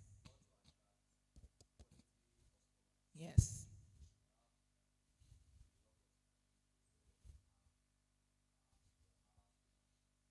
Great.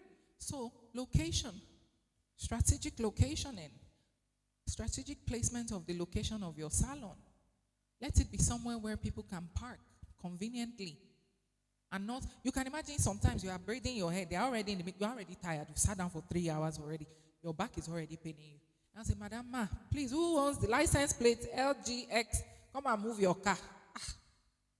You have to go outside like 3 or 4 times to move your car for someone else to park. It's inconvenient. A lot of people will not come back. Except maybe that braider, she's from like heaven or somewhere, like her braids are just magical. But most people will not go back to that kind of salon. Why? I should be standing up every 2 hours to go and repack my car. Right? So getting a strategic location for your salon would help. Yes. Home service. And that's where you can make a lot of money because you double your price instantly for home service. Meanwhile, it doesn't really cost you, maybe time. The time you're staying away from your shop, yes. Home service is another way you can separate yourself from the other competition out there. Anybody else? Let's see what our online participants are saying. This is the answer I was looking for. Aliu Sherifat, you have given the answer I was actually looking for. Aliu Sherifat says, giving refreshments. You people know I'm a foodie now. You know it's all about food for me. You know already. Giving refreshments, especially for kids, like biscuits, sweets, Fanta. I would take my child to that salon because I know they will be happy. You know, children, they don't like to do their hair per se. It's stressful for them. That's hot blow dry. They'll be screaming. Their hair is natural. You've not relaxed it, so it's hard. So they don't really like doing their hair. Except the ones that are like already into fashion from a young age. But most children don't like to do their hair. I have 2 daughters, I know. It's always a struggle. But if they know that when they get to the salon, biscuit and Fanta is waiting for them, they'll be the one pulling me. Mommy, let's go to the salon. Yeah. And that will mean that I will continue coming to this salon. I will be a repeat customer, especially if they do the hair well. So yes, little things like that will separate. How much is biscuit? Add it to the price I'm paying for the hair. Biscuit is 100 naira. My hair is 10,000. Charge me 10,200. You've paid for the biscuits and the transport to get the biscuits. Yeah. But people will not even realize it because what you are putting on top is not the issue. It's the value they are getting, that drink, that snacks that their children are enjoying is what they are really paying for. So do we see how we can just simple things, and that is what we will be advertising. When we are telling people, come to my salon because in my salon it's comfortable, we will feed you. Don't worry, no matter the length of time you are there, you have something to drink and relax. That is the value we will be selling. So in all our advertising that we are doing, we'll be focusing on that refreshments. Because we can't focus on braids.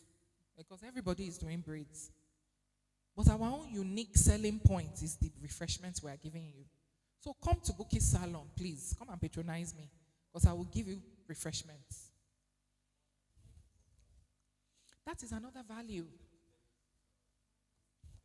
Cut it down. Have more people braid my hair. Although that one too comes with its own unique... sorry, I'm not a braids person. So thinking about 4 people pulling my hair is already stressing my brain. But yes, that is another value. Most salons will have just 2 people because they don't want to pay staff. They want to minimize their overhead. So they will have only 2 people per time. But I'm telling you that if you come to my salon, you will never spend more than 2 hours. Any style you want to do, 2 hours, you will spend it in my salon. People will come. So if I'm doing million braids, that is those very tiny ones that they pull from your skull. Women, we like wahala. Those tiny ones that is from your brain, they are pulling it from. It will still be 2 hours. Just come, 10 people will do your hair. That's value. That's what you are selling. That is what will attract different people to come, more people to come. Because they know that no matter the style I'm doing, in 2 hours, I'm out of there.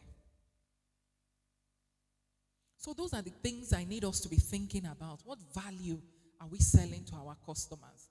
Because these are the things that will bring profit to our businesses, whether we like it or not. Okay?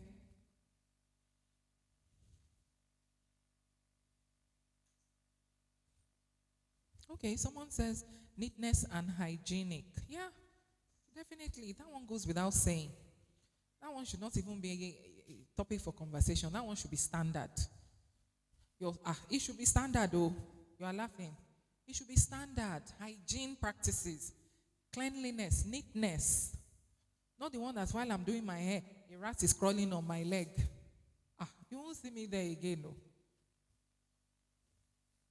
Or there is one dog, you are feeding the dog as you are plaiting my hair. You are feeding the dog, you are feeding the cat. No. Nothing wrong with dogs and cats, but not while I'm doing my hair in the salon. So yes, that goes without saying. So do we understand? It says create a case for why your product deserves to have a sustainable business built around it. Your value proposition. You are not coming up with something that can easily ruin the business. So you are not offering people champagne or red wine, things that are very expensive and even has side health effects per se. You are not giving them that. There are some religions that are averse to alcohol. So you are limiting people if you are selling alcohol. Open it. Let everybody be able to come to the salon. Just give sweets, biscuits, small things, tom. Just something to keep the mouth going while they are there. Because they're there for long periods of time. Or even just have a TV where we can watch our Korean movies. Yeah. So you are not bored while you are there. Small little things that can add value to your customers and will separate you from the others. So, pricing strategy.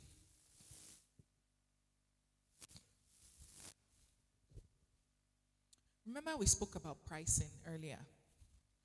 One of the best ways to know if you are underpriced or overpriced is to go and check out the competition. The people that are selling and doing exactly the same thing as you. That is your direct competition. Go and look at their pricing. How are they priced? That will help give you an idea of where you should be pricing.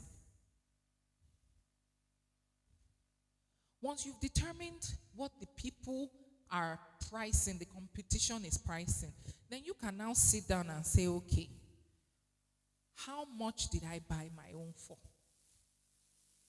That's number one. The cost, what it cost you to buy that thing. That's number one. Number two, what other costs were associated with buying this thing? So I'm selling this now. This is my product. In order to get this product to my shop, to my house, to my office, I had to actually pay for this thing. 5,000 naira.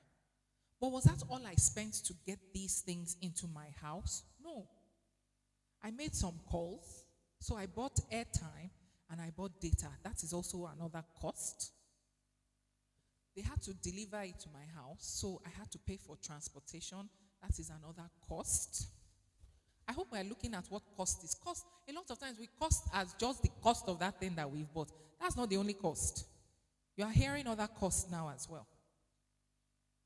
So the cost of airtime and data, the cost of transportation. If I had to label it, let's say it's in a shop and I bought labels to write the price or the amount on it, the cost of the labeling and the cost, so if I had to package it, the cost of the packaging, and more importantly, the cost of my time to put all this together. Time is money. Yeah. That's why you see there's one Nigerian fashion designer, Vicky James. I don't know if you've heard of her. She had a big wedding recently. Vicky James will tell you that her clothes, she doesn't charge less than 1 million.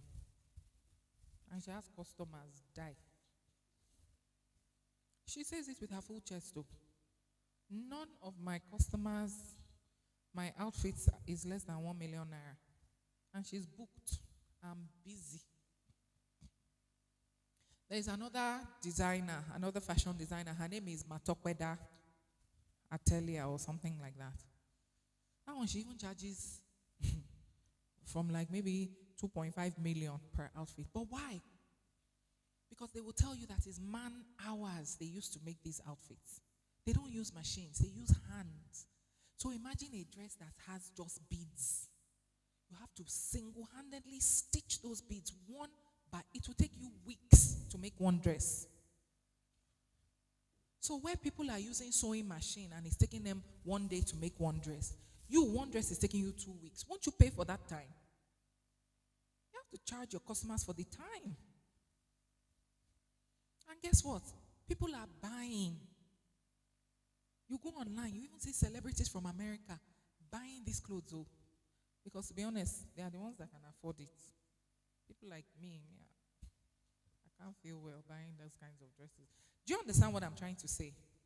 So it's not just the actual cost. That is part of your cost. But the time it takes you to make these things. So the people that are actually doing hair, for example, I want to do my braids, but I come with my own attachment. There is no cost to you. But the number of hours, I say I want million man braids. The number of hours is going to take you to do my million man braids or million whatever braids is called. 7 hours. In that 7 hours, if you were doing regular styles, you would have had maybe 5 customers. So because you are sacrificing 5 customers for my one customer, the price you will charge me has to cover for the loss of the 5 customers I didn't get. Does that make sense? We're getting a bit technical here now. But I want us to open our minds and think about it. Regular braids, these kinds of braids, normally is 1 hour. 2,000 naira. Me, I've come, I say I want million man braid. It takes 5 hours. You have to be able to compensate for the 2 hour, 1 hour braids people that I'm not able to do because of your million braids.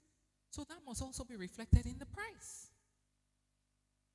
Yeah, it's the same attachment, it's the same length, it's the same color. Yes, but the time is different. So you are charging for the time as well. So when we are coming up with our pricing strategy, let's not forget the time, especially for those products and services that do physically take a lot of time to put together. It's like cooking. Cooking takes time. So you say, can you sell one bowl of afang for just one, it took me time to cook it all. Because guess what? I first had to do what? Go to the market. Came back from the market, separate the goods, wash, clean, then start to cook. After cooking, let it cool down, then dish into bowls to sell. It takes time. Who is paying me for all those hours? In those hours, I have not been able to do anything else because I was cooking your soup. So let's never forget the value of the cost of time. So like we said, it says check what your competition is charging. That should give you an indication of what people are willing to spend for this same product. So what are other people selling this flag for? That gives you an idea of what people are willing to pay for this flag. Don't just wake up one morning and say, this flag is gold. I'm going to sell it at 2 million. No, that's not how a pricing strategy works. And that's why, remember at the beginning, I told you that we're going to do a lot of research, a lot of reading, a lot of questions and answers. We're going to ask a lot of questions. We're going to call a lot of friends and family. We're going to go into the market, supermarkets, ask, look at prices, look at packaging, look at their unique identifying model that they are using. What are they doing differently from other people? We're going to do all that work. And that's why I can't overemphasize it enough that we start now. Because once Thursday comes, we literally have just 1 week to submit. We end on the 18th. Submissions are on the 25th of April, 5 p.m. After 5 p.m., we will shut down the email. Your emails will just be bouncing. You just be wondering, my email is not going through. We don't lock up. We've locked up. Sorry, my pidgin is questionable. So, it says Then determine how you can add value. Until you get your product out there, it's hard to know for sure how much added benefit is worth how much the added benefit is worth in your customer's mind, right? So when we are pricing, let's be reasonable. So what reasonable really means is that we are not too far from what everybody else is doing, either higher or lower. Because sometimes the pricing strategy is to just come down a little bit from what other people are doing. Remember I told you that 10,000 naira sounds expensive. But when you say 9,999, it sounds cheaper. But really, you're saving, it's 1 naira. It's 1 naira. But if I hear 10,000, I'm like, why is this so expensive? But they now tell me it's 9,850. Hey, now we're in business, I will buy 2. That's the human psychology. You have to play into the human mind. You have to think the way people think. Think the way buyers think. Put yourself in their situation. That's ShopRite's pricing model. Thank you. They are the champions of that thing. ShopRite, you will just see 6,660. It's a lie. You'll spend 7,000. But you, in your own mind, I'm saving. That is the human psychology. You have to know it in order to do business. Think the way customers think. ShopRite has it on lockdown. People go to ShopRite because in their mind it's cheaper, because they say all this 9,999, 6,667. How much? The cost of transport to the ShopRite safe. Do you understand? So these are the pricing strategies we need to adapt. It's not enough to just say, I want to just price below my market. No.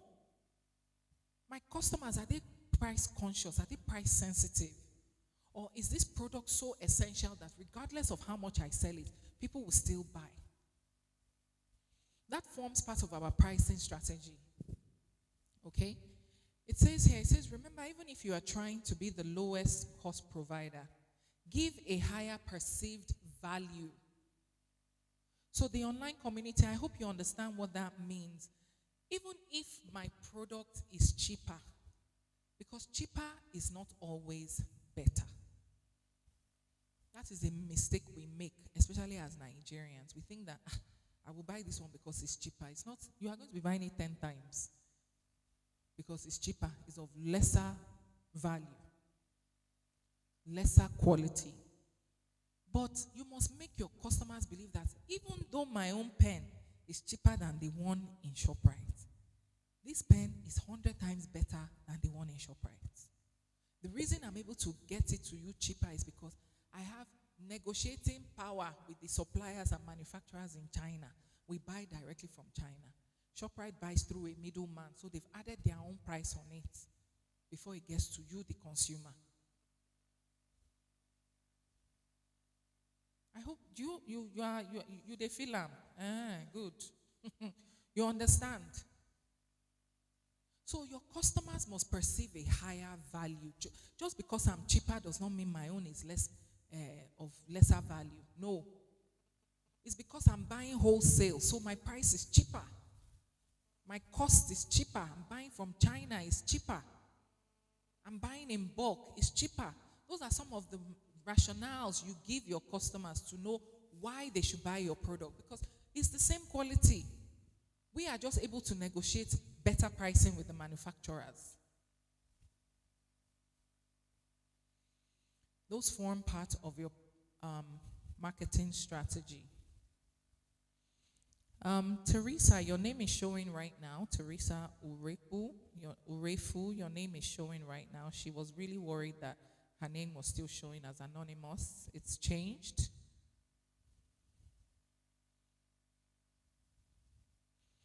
Mohammed Bello, your name has changed as well. Thank you all. If you've changed your names, thank you all to the anonymous participants that have changed your names. We see them now. Thank you all so much. So, our pricing strategy, there isn't one size fits all. There are different strategies we can adopt. But me, I always say, if it is not broken, don't fix it.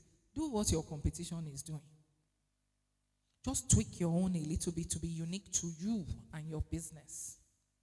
That's the easiest way to do business. We're not trying to reinvent the wheel. Or identify a gap in the market, something that your competition has not been able to identify in the market of this product or service that they are selling. The people in the hair salon business, maybe they've not identified that all customers really want is to be able to watch a nice African Magic movie while they are doing their hair. So just provide African Magic movies. When you go outside Nigeria, it's Africans, not Nigerians, Africans. They are the ones that do braids for the most part. They are the ones. So anytime, and you know, Nollywood is number what in the world? So we have Hollywood, that's the American one, Bollywood, the Indian one, and then Nollywood.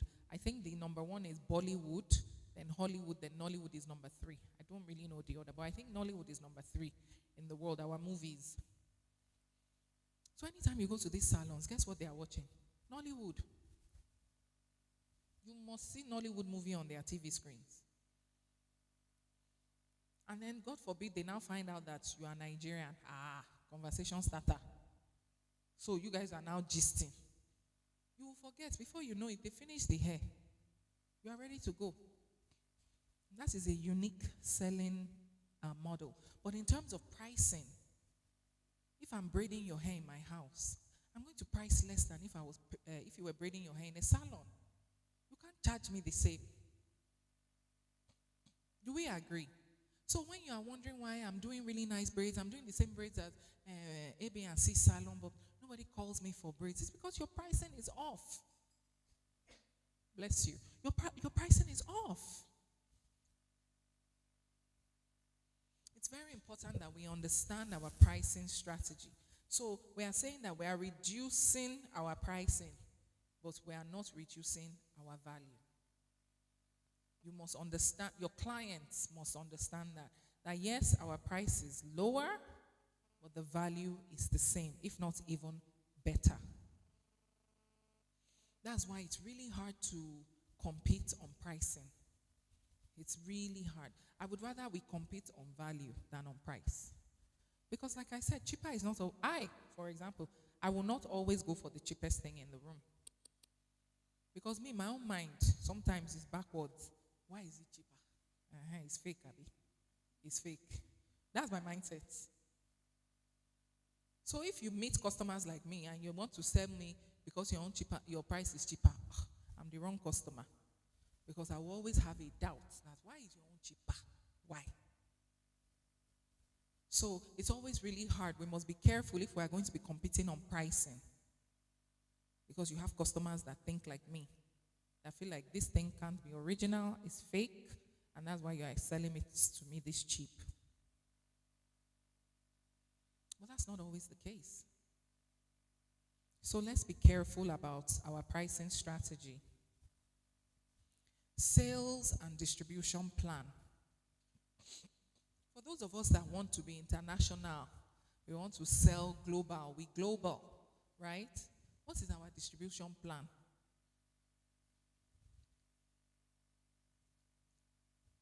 You know which distribution plan you should follow? Follow the people that know how to do distribution in their businesses. Who are some of those businesses that their distribution plan or their distribution model works? Jumia and Konga. Who? Gigi. Gingy. Okay, sorry, I don't know what that is. But how about Coca-Cola? Let's not go too far. How are they able to get their drinks all over the world? Have you ever gone to a supermarket and they will say, oh, Coca-Cola has finished? Except they don't sell Coca-Cola, it's Pepsi they sell. It's everywhere. Copy their model. What are they doing that they're able to get their product across the world? Even within Nigeria, in the most remote parts of Nigeria, you will see Coke there. How? So those are some of the ways in which you should be thinking. Just copy the people that know how to do it. You are not doing anything new. Everything you are doing, someone has done it before. You are just trying to put a twist to it in your own way. Do you understand? So you copy the people that understand distribution. If your business is going to be one that requires distribution, just copy Coca-Cola's model. What is Coca-Cola doing? How are they able to do it? Just copy them. Your sales plan. How do I plan to sell? What is your sales plan? How do I plan to sell?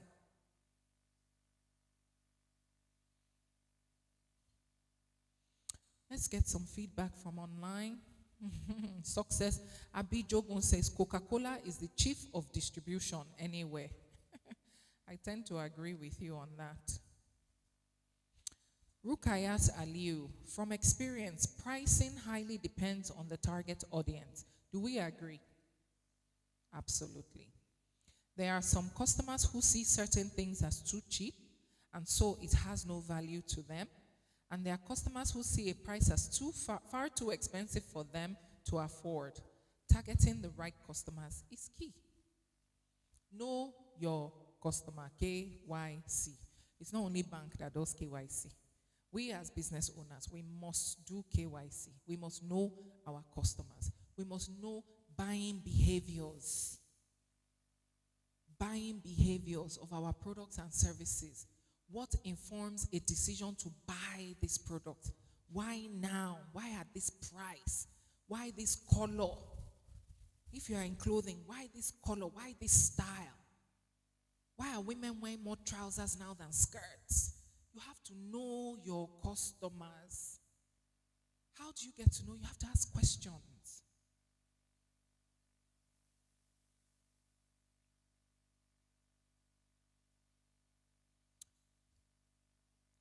That is absolutely correct. Know your customer.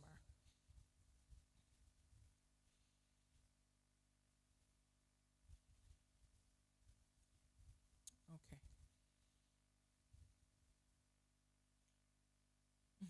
Okay. Emmanuel Eni Otu Eni says the word cheaper is not advised in marketing. Rather, use the word lower priced or better prices. Yeah, that's fine. Do we agree? Yeah, because once you say cheap, once you use that word cheap, inferiority has set in already. It means your product is inferior. I'm not going to buy it. So yes, you can say we have better pricing than our competition. That automatically tells me that you are lower than your competition. Okay.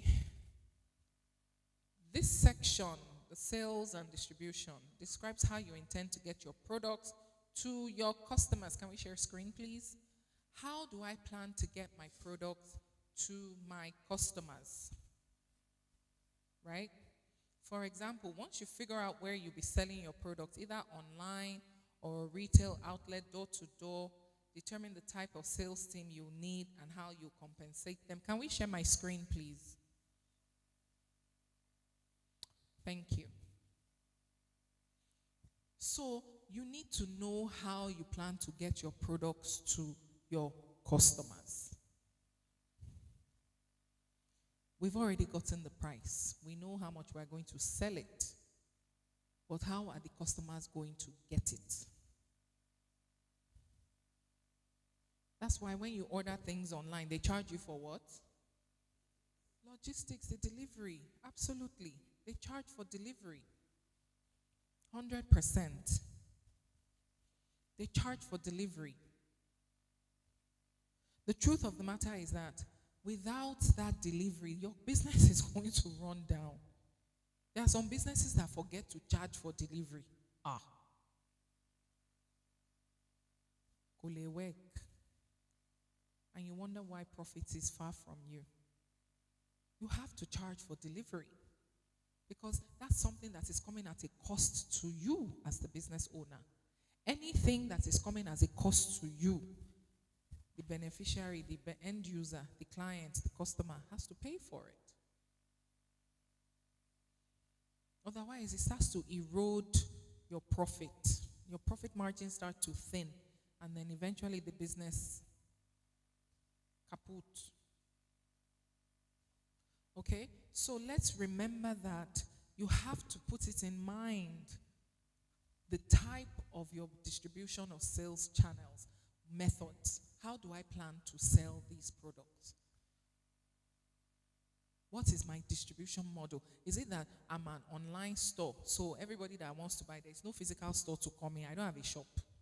Just order online, and then I will get a delivery man or a dispatch man or somebody to be delivering it to you. If it's 5,000, you pay 5,000. If it's 3,000, you pay an extra 3,000. But you must inform your customers ahead, though. Don't surprise them. How much is this blouse? It's 2,000. Okay, send invoice, 3,000. Are you a Yahoo? No, it's true. A lot of people do that. And these are the little things that chase customers away. Yeah. They will say they are not honest. They lack integrity. Why didn't you tell me first? Transparency is part of being professional. All these extra expo I'm giving you people is so that your businesses can succeed. It's not part of the business plan. But we really do want to make sure that your businesses do succeed.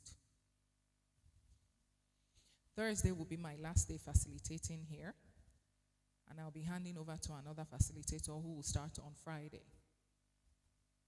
But I want you all to make me proud because I will be the one reviewing the business plans at the end.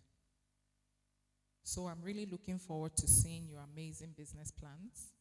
I know you people will miss me. You look very sad. I know. I know. Even me, I'm sad. I don't want to go. So what do we do now? Kai, I miss you people already. Eh? What do you say? Business is business. You understand? That's real life. But I know you guys will make me proud, right? And even for our online community as well, I'm going to miss you guys, but you still have me on Thursday, and I'm still going to be here in reality. I just won't be physically present. I will now be part of the online community. So I encourage us, honestly, to take a lot of these things that we're saying into practice in our day-to-day businesses. Because they are sets, they are skills that will help you sustain your businesses for the long haul.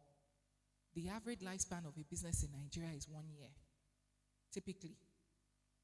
They struggle for that first year. By year 2, you start seeing that the business is not the same anymore. That's not what we want from your businesses. We want them to, we want them to survive. I will miss you all too. Thank you, our online community. Thank you. But in reality, we want your businesses to succeed for the long haul. That vision, the long-term vision that you are writing, we want to see you achieve them. We really do. So please, let's learn as much as we can and put these things into practice. They seem a bit challenging at first, but over time, as you continue to practice them, you see that they will come naturally, they will come easy. Once we know about our sector and our industry and our business, we are now subject matter experts. There's nothing anybody can ask us about our industry or about our business that we will be unable to answer. That's the truth. So, let's move right along.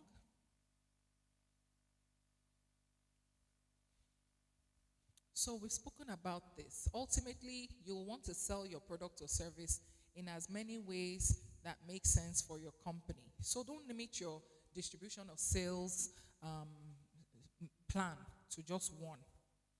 However, it's okay to start with just one and continue to expand as the business grows. Do the one that is most convenient and prudent financially for the business. As a startup, you have to try and bring your costs as low as possible. So start at home, right? Start small. And that goes back to the question I answered earlier today about having realistic goals and not being overly ambitious. Because there's nothing wrong in being overly ambitious. But being overly ambitious is for the long term, for the long haul, for the distant future, or for the near future. But being overly ambitious as a startup, I want to start with 10,000 customers in my year, in week 1. Okay, how do you want to do it? So let's be realistic in our goal settings, okay?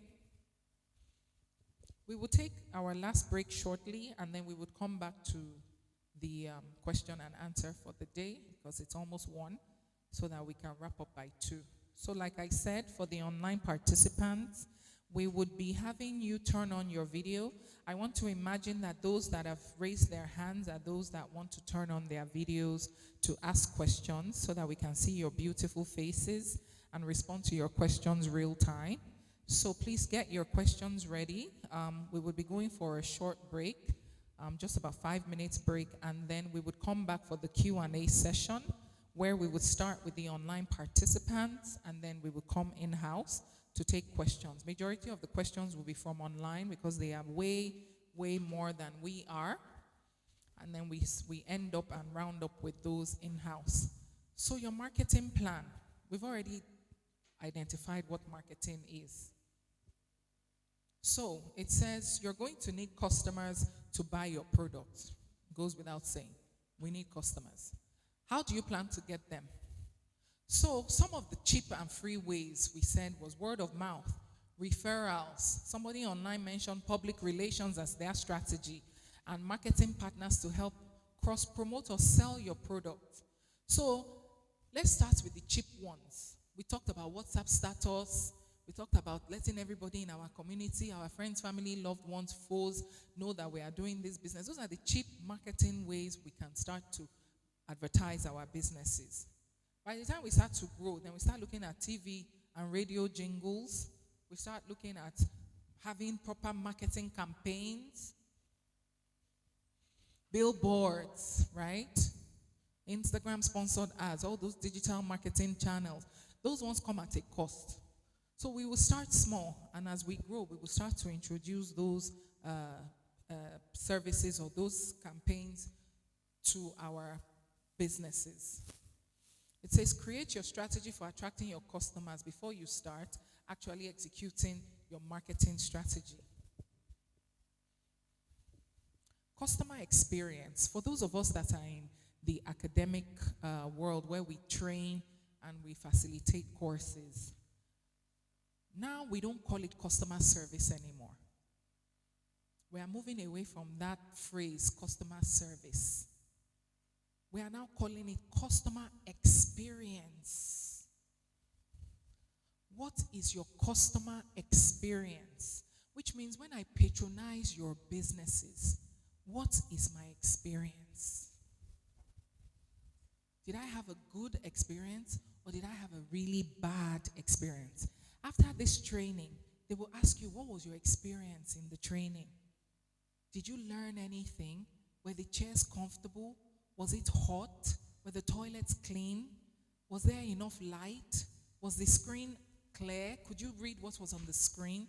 That forms your experience in this training. Did they feed you? Did they give you water? They all form part of the customer experience. So look at that from your business perspective. What is my customer's experience?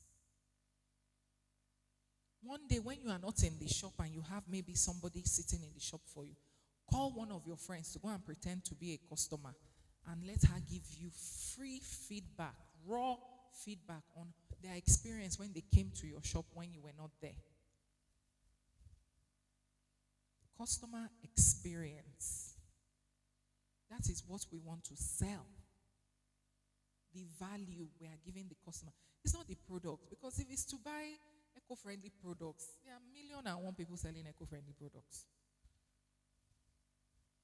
If it's STEM education, I'm sure every school in Abuja has STEM, almost. So your products are not really unique. Everybody is doing them. But the experience I got when I patronized your company is what keeps me coming back to you. You are expensive, but it's okay because I get good experience every time I come. Your products are consistent. Your pricing is fair. You don't waste my time when I come. You are transparent with your products. You tell me all the items that are inside this product. I know that they are not hazardous products. You are nice to me. You are kind. The other day, because I've been patronizing you for 3 months, the other day when we put my card, he kept declining. You said I shouldn't worry. I should go home. When I get better network, I should transfer. Customer service. Customer experience. What was my experience when I came to your business? Restaurants are they are the ones that are guilty of having poor customer experience. They have maybe 20 things on their menu. 18 are not available. Oga, shut down your restaurant. There's no point. Just close down the business. It's true. I want your rice and stew. Sorry, ma. It's not available. Ah, okay. I didn't even want to eat rice. I think I want to eat swallow. Give me wheat and afang. Sorry, ma. Wheat is not available. As in, it just finished. Yes, it always just finished. And one of the things, because one of the trainings we do is also in the hospitality sector, we always tell them, the managers, that let the chef communicate with the waiting staff, the unavailables for the day. So that it's not that they will take your order, they will go to the kitchen, and they will now come back and say, sorry, ma. You already know because they come with a smile on their face. They are preparing you for the shock and the disappointment. Ma, it just finished. We are so sorry. Why are you in business? You can imagine my experience after that. The 3 things I wanted, you did not have. So why am I here? I now have to be forced to eat something because I'm already here. But chances are I will not go back because I'm like, that restaurant, that they are not going to have anything you want. I won't go back. So it means that my experience was poor. And I will not refer them either. If you want any restaurants that they don't have what you want, go there. No. So customer experience, very, very, very, very important. Okay? Let's wrap up here. Stretch our legs for just 5 minutes because we're almost at 1 o'clock. And then we'll come back and start with the questions because I imagine we have a lot of questions, especially for those online. There are quite a number of people who have already raised up their hands. So let's go for another quick stretch break for 5 minutes and kindly come back at 1 p.m. so we can get the questions started. Thank you all so much. Great participation for a Monday. Well done to you all.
Happy New Year! My name is Abiola Arogundade, the Senior Special Assistant to the President on Technical, Vocational and Entrepreneurship Education. As we step into a promising new year, I am excited to announce Unlock in alignment with the renewed hope agenda of His Excellency Bola Ahmed Tinubu, the President and Commander-in-Chief of the Armed Forces of the Federal Republic of Nigeria.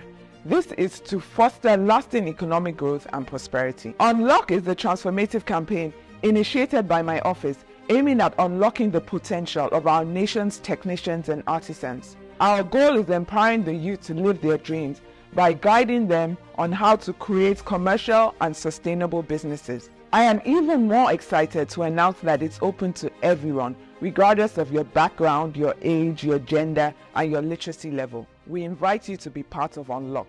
If you are trying to unlock a brighter future, your opportunity is here. And all you need to do is grab an internet-enabled device and share a 90-second video on Facebook or Instagram. In this video, tell us all about your vocational experiences, your 2024 plans, and how the government can help you in your technical and vocational and entrepreneurship goals. Also, include hashtag my 2024 TVEE goals in the caption and tag my official page at Abiola_Arogundade_SSA. All successful applicants will get a free 2-week virtual entrepreneurship program and the chance to win startup kits or toolkits. Exceptional entries will receive cash grants to support their TVEE goals. I can't wait to see and review your submissions. Thanks and best of luck in unlocking your future.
My name is Olatunji Oluwadamilola Ifetayo. I'm a microbiologist and I'm one of the shortlisted for the VTEE program. It was facilitated by Mrs. Bukala Mwaye. My name is Aisha Gambo and I'm the creative director. Happy New Year! My name is Abiola Arogundade, the Senior Special Assistant to the President on Technical, Vocational and Entrepreneurship Education. As we step into a promising new year, I am excited to announce Unlock, in alignment with the renewed hope agenda of His Excellency Bola Ahmed Tinubu, the President and Commander-in-Chief of the Armed Forces of the Federal Republic of Nigeria. This is to foster lasting economic growth and prosperity. Unlock is the transformative campaign initiated by my office aiming at unlocking the potential of our nation's technicians and artisans. Our goal is empowering the youth to live their dreams by guiding them on how to create commercial and sustainable businesses. I am even more excited to announce that it's open to everyone, regardless of your background, your age, your gender, and your literacy level. We invite you to be part of Unlock. If you are trying to unlock a brighter future, your opportunity is here. And all you need to do is grab an internet-enabled device and share a 90-second video on Facebook or Instagram. In this video, tell us all about your vocational experiences, your 2024 plans, and how the government can help you in your technical and vocational and entrepreneurship goals. Also, include hashtag my 2024 TVEE goals in the caption and tag my official page at Abiola_Arogundade_SSA. All successful applicants will get a free 2-week virtual entrepreneurship program and the chance to win startup kits or toolkits. Exceptional entries will receive cash grants to support their TVEE goals. I can't wait to see and review your submissions. Thanks and best of luck in unlocking your future.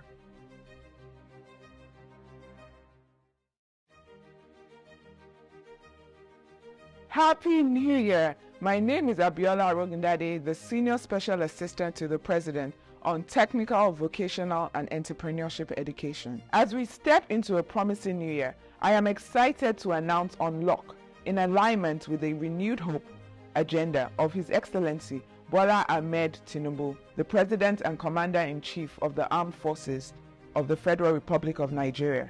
This is to foster lasting economic growth and prosperity. Unlock is the transformative campaign initiated by my office aiming at unlocking the potential of our nation's technicians and artisans. Our goal is empowering the youth to live their dreams by guiding them on how to create commercial and sustainable businesses. I am even more excited to announce that it's open to everyone, regardless of your background, your age, your gender, and your literacy level. We invite you to be part of Unlock. If you are trying to unlock a brighter future, your opportunity is here. And all you need to do is grab an internet-enabled device and share a 90-second video on Facebook or Instagram. In this video, tell us all about your vocational experiences, your 2024 plans, and how the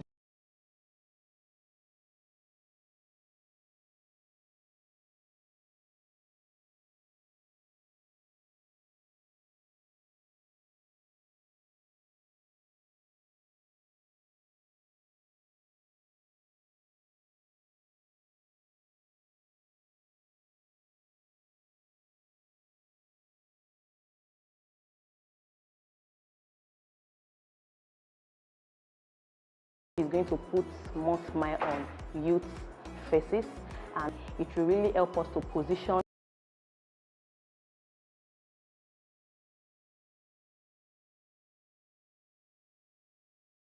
I think from all I've heard here, it's more of TOT session, training of trainers. Please, after getting your training, please let us encourage other young Nigerians to be trained from you. The business proposal and business presentation aspect of everything you do is very important. So I'll implore you all to get to it, because there's also a whooping sum of 500,000 naira for you to start up.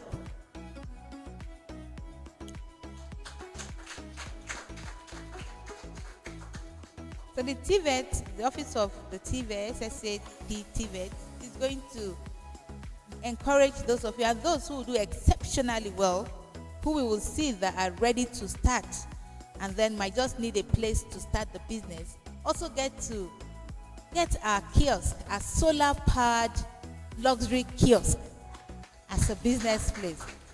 We are using this opportunity to engage the young people. The advantage of this is that a lot of people will be taken from their home.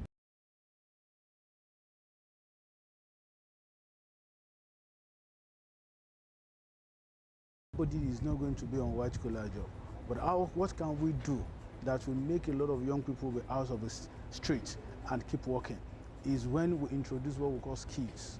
I just want to encourage you to continue to come every day if you're physical, and if you're online, continue to join us, because I think one of the criteria of the course is everything you learn on a daily basis has to be put in your business plan.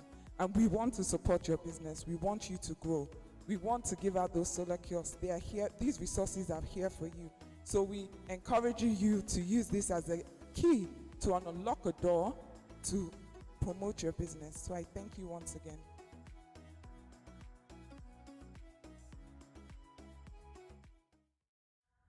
This initiative is part of President Bola Tinubu's overall agenda to creating opportunities and jobs for Nigerian young people.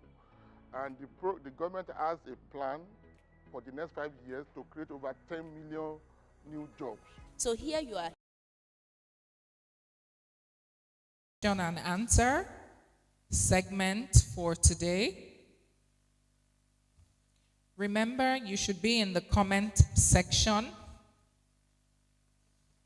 where you raise up your hands.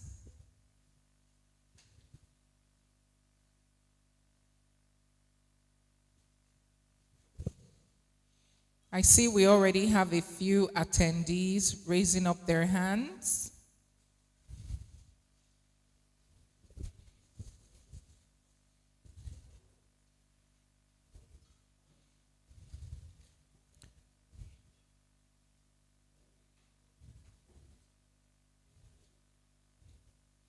We're going to take the questions in order from how I see them here.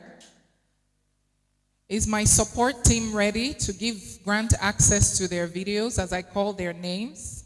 as I don't have the ability to do so here.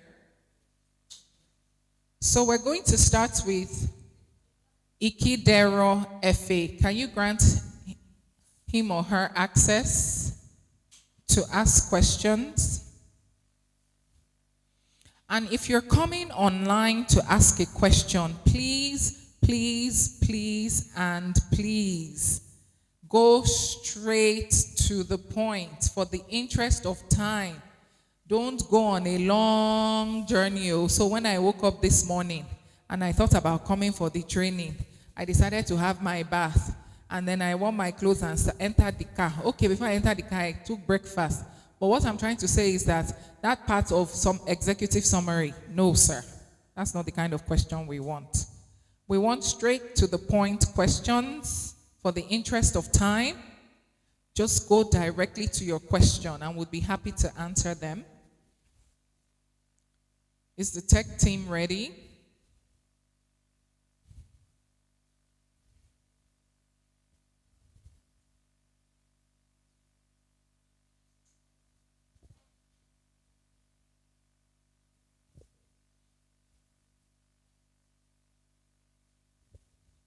Just a second, please.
Sincere apologies for that. We decided to give our online participants a voice and a face, just so that we can see them and engage them directly.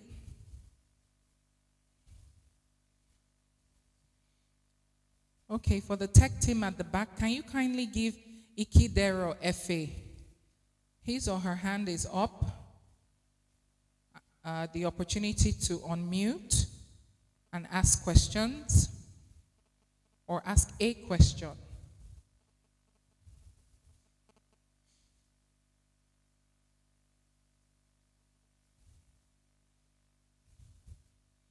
I'd like to start with Ikidero FA.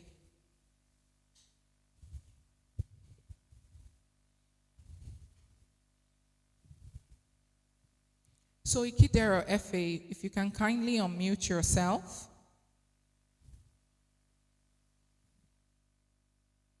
And unlock your video, start your video so you can come online and ask questions. We have 31 people who have raised up their hands. I don't think we can get to all 31 questions. Are we ready at the back? Ikidero FA.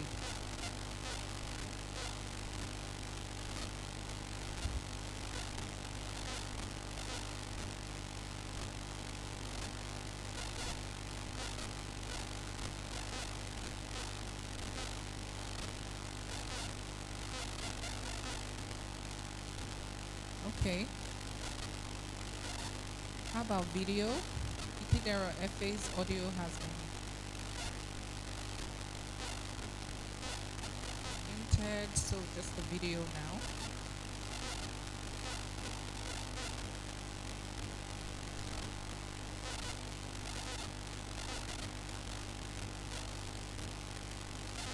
For our participants that will be coming on live, can you kindly make sure that your background noise is completely silent to enable us hear you well and to avoid disruptions to the training? We are still in a training environment.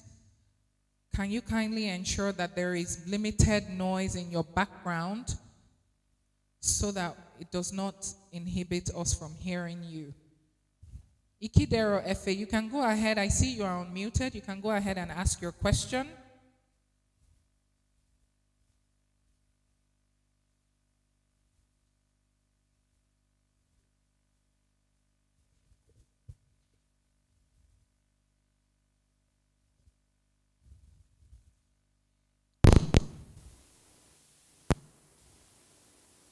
Ikidero Kende, are you there? Okay, let's move on. Doesn't seem we have him online. Let's move on to Amir Abdulrahman Ado. Can we kindly go ahead and mute Efe?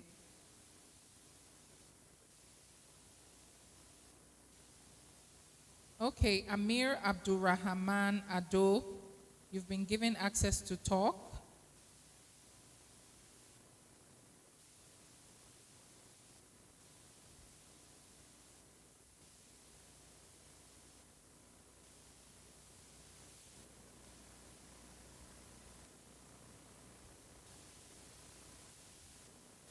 Okay, we'll move right along to Atoyebi Kehinde C.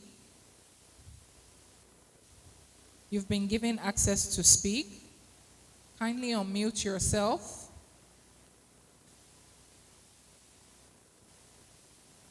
Atoyebi Kehinde C, your hand is raised. Kindly go ahead and unmute yourself and ask your question.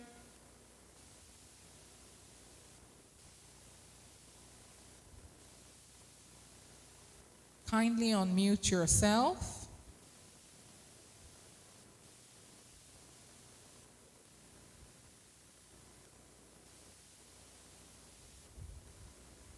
Okay, we will move right along to Ibrahim Husseini. Ibrahim Husseini, kindly unmute yourself. You have been asked to unmute yourself, Ibrahim Husseini.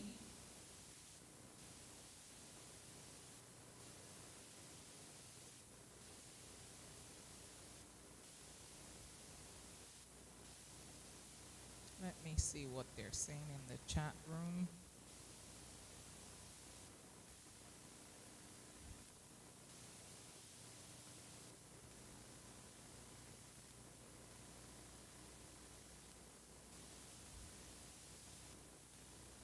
Okay, we'll move right along. This is why it is important that we actively participate in the training, because you might just miss out on an opportunity if you step away from your devices, even for a minute. We would move right along to Olaide Ahmed. You've been asked to unmute yourself. Kindly unmute yourself, Olaide Ahmed.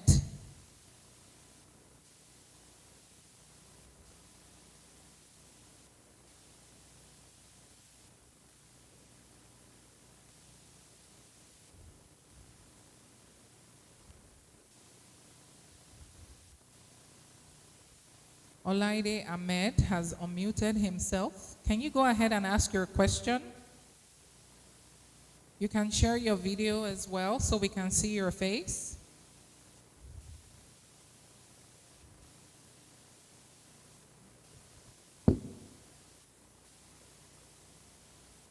Olaide Ahmed, we cannot hear you. It seems you are speaking. Your microphone is moving, but we cannot hear you.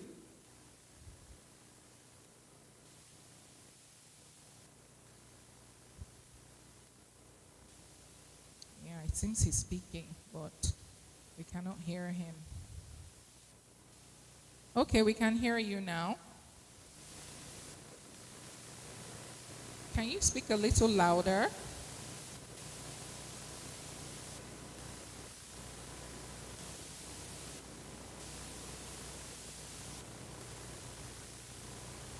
Go ahead, sir.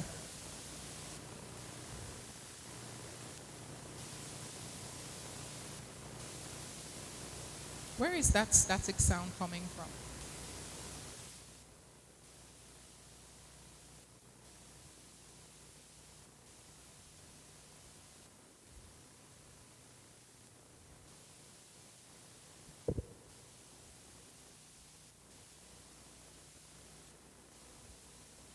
Okay, it seems we lost him. He's muted again. Can we go to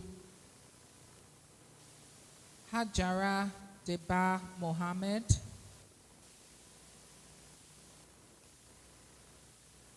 Kindly unmute yourself, Hajara Deba Mohammed.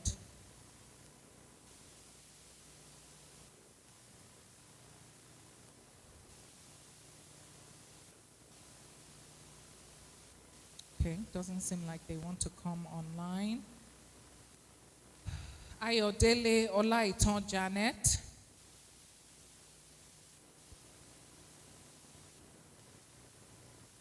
Kindly unmute yourself. Ayodele Olaiton Janet.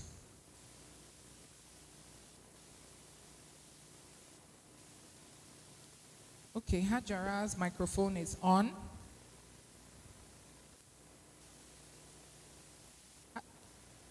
Good afternoon. Kindly go ahead with your question.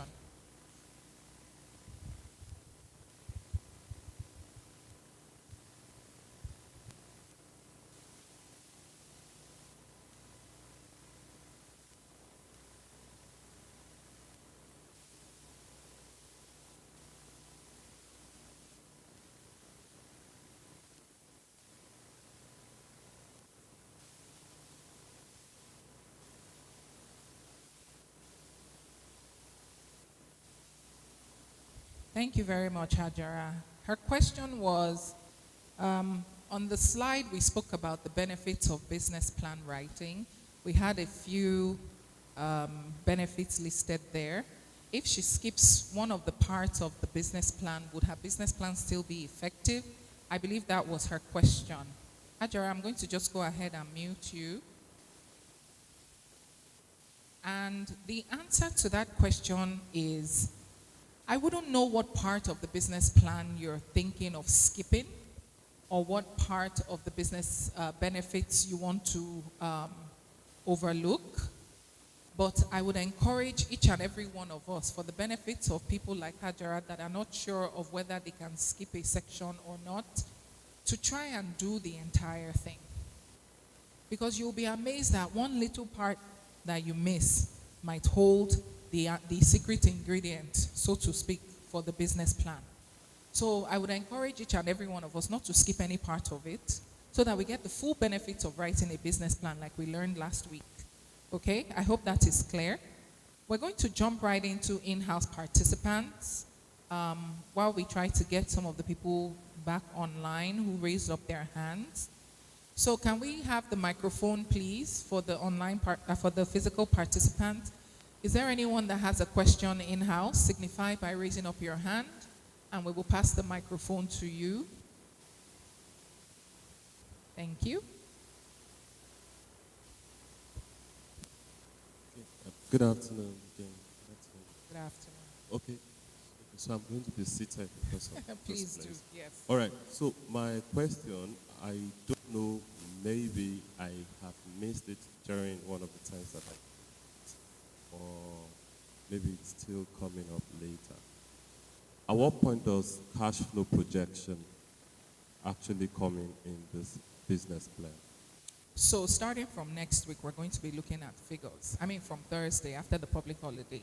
And at that point, we will talk about that. Yes.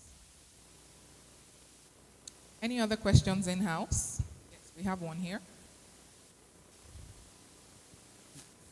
My question, does a business plan cover page and title, the table of contents? Okay. You can have a table of contents in your business plan, sure. That's not a problem. We spoke about having a cover page last week. Your business plan must have a cover page. because you don't just dive into the table of content or dive into the executive summary. Okay? So yes, you can have a table of content. You should, because it's an extensive document. So you're going to be having 10, 15, 20, 25, 30 upwards pages. It's very important that you do have a table of content. So yes. Good afternoon, everybody. Good afternoon. I'm Paul Christopher Riddell. I want to speak on marketing that Thomas pricing.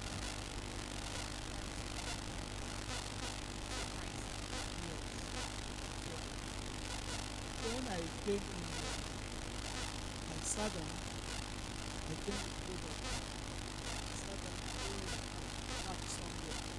Someone was talking about marketing, how you can get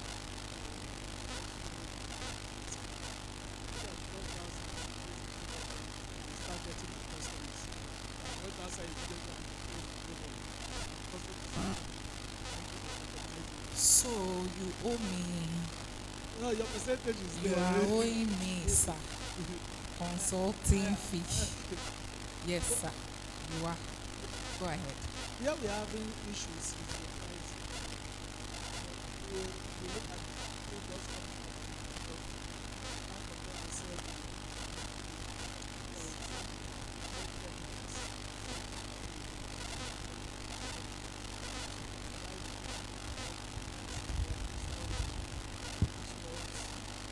so the pricing is going to depend. For example, you go to the market and see a customer and the big company, private company, they use the marketing. When you come to maybe our where we do our hands, everything, and you are seeing yourself for what you see. Now start looking at this kind of person. How do you work our price will not, but people will not have it as they want, so they will really go to it. But I assure you, when you get some of our product, you will product that is even better than those in market. Because we have so many chemicals that make your body look good, those products. So, but I need to always be this price. Great. Remember I said competing with pricing. Well, we will struggle with it if we want to compete based on pricing. Do you remember? You remember I said so, that we shouldn't really compete with pricing. What should we be competing with? Value. You see that last part that you just mentioned now, that you said you will be surprised that our products are even better than those big brands. That is what you should be selling. That is exactly the value you are bringing. That's, yes, we are a no-name brand, so to speak. We are not Vaseline, we are not Procter & Gamble, we are not these people and that people. But our products will give you value. That is where your marketing strategy should focus on that extra value. So, for example, maybe the regular Vaseline that we know, that brand Vaseline, let's say they are body pomade or whatever it's called, right? Let's say it lasts for 5 hours and yours lasts all day. That is what you should be selling to the customer. That yes, we know we're a bit more expensive than Vaseline, but guess what? These are the other benefits you get from our own product outside of Vaseline. We are using organic products that are beneficial to your skin and are beneficial to the even longevity of your life. They are non-cancerous. They are non-this. Those are the things you should be selling, not the Vaseline itself. Because if you try to sell the Vaseline itself, I will just go to the cheaper one. The one that I even know the name that has been in existence for 100 years. I'll go and patronize them. But you see that extra value that your company is giving me over them is what you should be focusing on. That is the story you should be telling your customers. And then who are you targeting? Who is really your target market? Do you understand what I'm saying?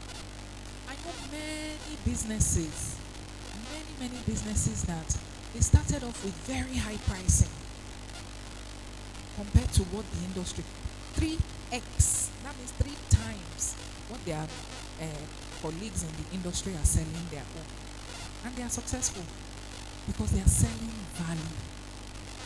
What is your promise? What are you promising your customers that if you buy this product, our promise to you is X, Y, and Z, that is what you should be selling. Customers will come. If you are confident in the quality of your product, they will come. If you start to sell another story outside of pricing, or outside of Vaseline, sell the value. And that's what customers really want. They want value. Because I'm sure if you really do research, there are other companies doing what you are doing. They are not the only one. So I can patronize, even if I don't patronize Vaseline, I can patronize Mr. X, Mrs. Y. And they might even be cheaper than you. Yeah. So don't try to compete on pricing. Compete on value. Compete on value. Be confident enough to sell value to your customer. That's the only way you're going to sell. So I hope that clarifies. Thank you. We have someone here online, Success Abijogun. Please go ahead with your question.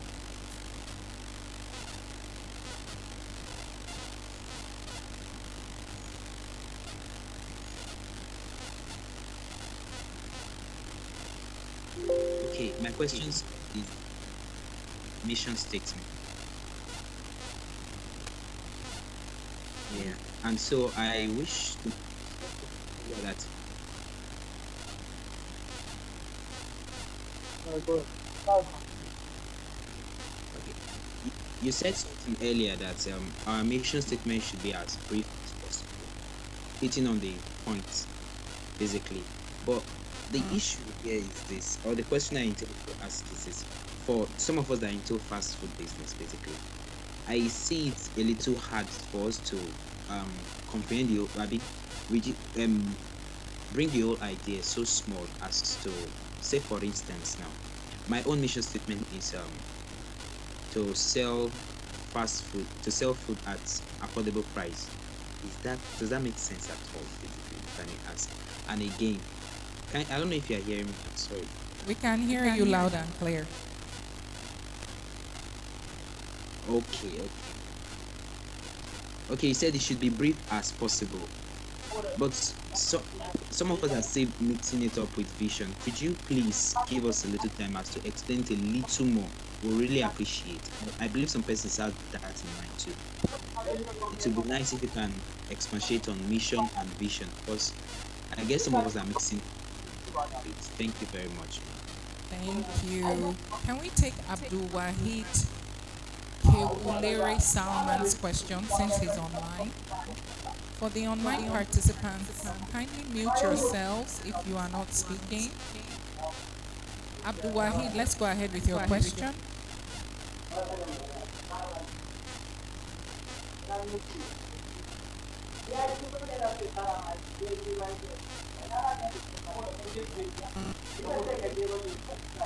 Can we mute Ibrahim, please?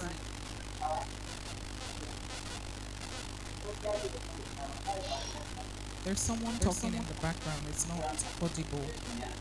It's not audible. Sorry, I don't have permission to mute here.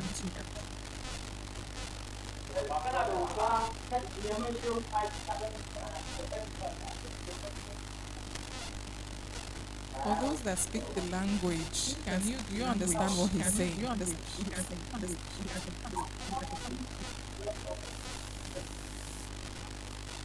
Can we kindly mute him, please, so I can respond to the question?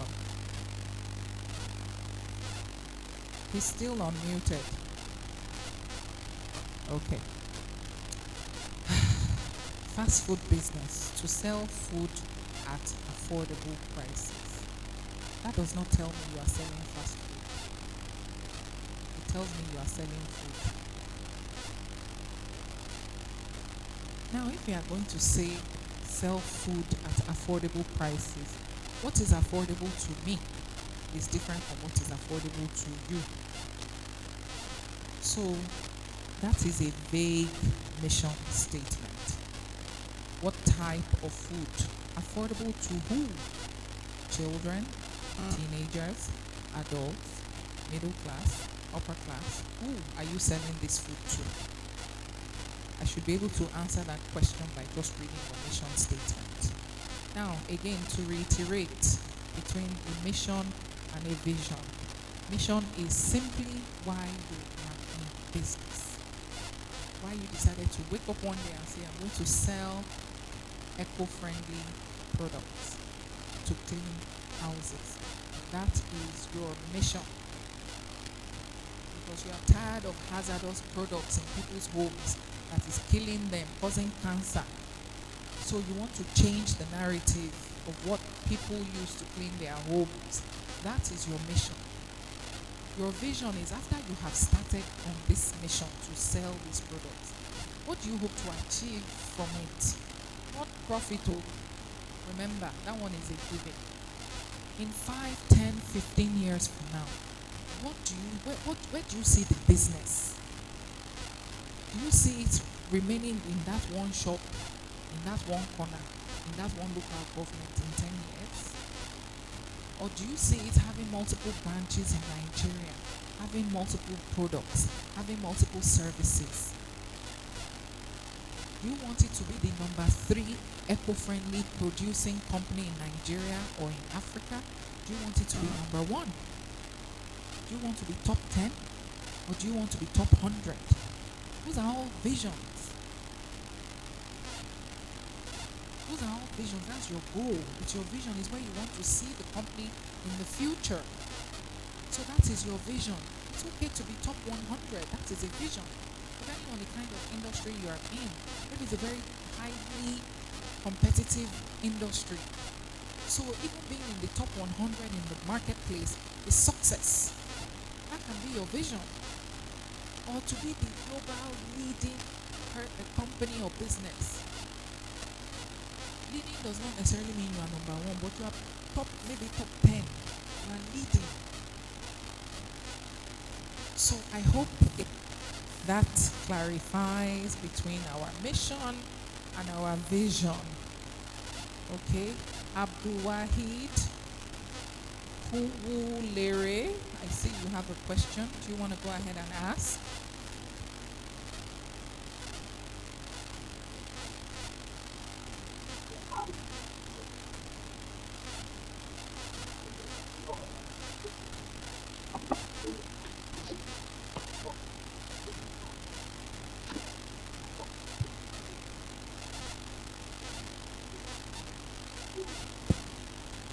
Okay, let's go back to in-house participants.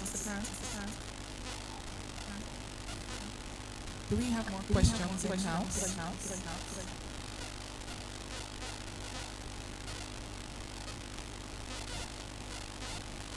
Good afternoon, everyone. My name is Ahmed. I want you to throw more light on business plan in the hood. How many people you want?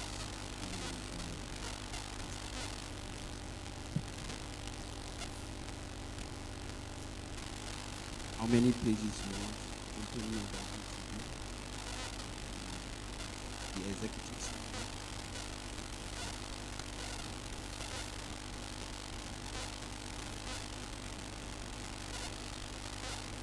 Okay, his question was about the number of pages for the business plan. How many pages should the company overview be? How many pages should the executive summary be? Executive summary, we said, is how many pages? 1 page. That is the ideal scenario. But let's say your business, you have so much to talk about, it shouldn't exceed a page and a half. By the time your executive summary gets to 2 pages, it's not a summary. Ideally, your executive summary should be 1 page. Company overview, how many pages did we say it should be? 1 or 2 pages. Your company overview should be 1 or 2 pages. You're telling us about the company, its history, its management, why, what it does, what the company does, etc. So 1 or 2 pages. Okay? So I hope that is clear. We have a raised hand in the back of the room.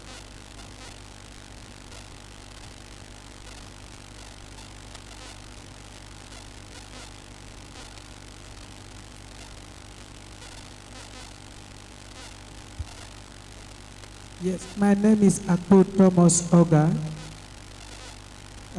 In case you have more than one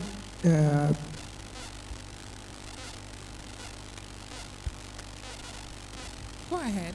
We're listening. Yes, my name is Akpo Thomas Oga. In case you have more than one business that you are into, like the production, if you want to write a vision and mission statement, will you cover all? Or you specialize on the one you are, a particular one you are specializing at the moment? So if I understand your question, the company has, sorry, do you have multiple companies or you have multiple products under one company?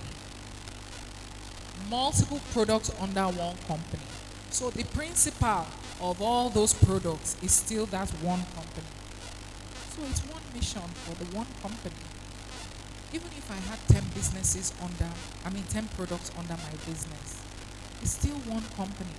So all my businesses must still have the same mission and vision because they're under the company.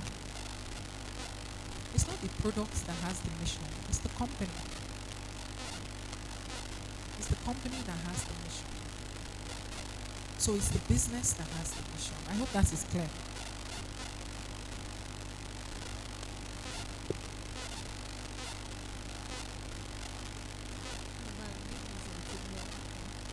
Because I want to ask, after writing the business plan, if you are choosing for the grant, must we have a what is going to be a new business?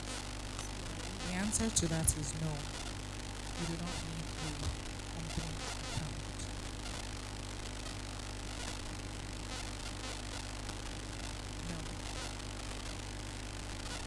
No. Because we understand that many of you are literally just starting up. So in order to be fair, if we put that as a prerequisite, we will weed out maybe almost 3/4 of you. That would no longer be fair. So it will be the ideal situation. We would like for you to have CAC and like for you to have a business account. But as a startup, we understand that these are things that will happen over time. So we're not going to let it stop us from supporting your businesses. We are nice people. Thank you.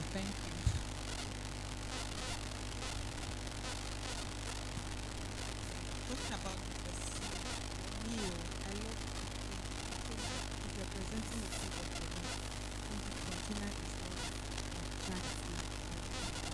I love Vesmi because that particular rubber, I think their cover is like you can press it and open it like this. So there's this particular, taste, or I wouldn't put it taste, sorry. The present, the package. So if the packaging is not, if it's more like color, the presenting of the color is not attractive. Because I don't like pink color, so I don't even bother to buy a pink color. So there's this particular showcase they give to me that attracts me. Even if I don't like that, I see it. We spoke about packaging, didn't we? Your packaging must be international standard, which means it must be attractive, it must be solid, it must be easily recognizable, right? So that if I have 10 products on this wall now, I should be able to say this is your own. So yes, packaging forms part of the product, 100%, because people are driven by what they see. So if it's beautiful in the eyes, I will be attracted to it. I will want to move closer to it, right? So packaging is very important. I agree. Let's see if we can get some people online. We have some hands raised up. Ibrahim Dalhatu, your video is on. Did you want to give a conversation or question or comment?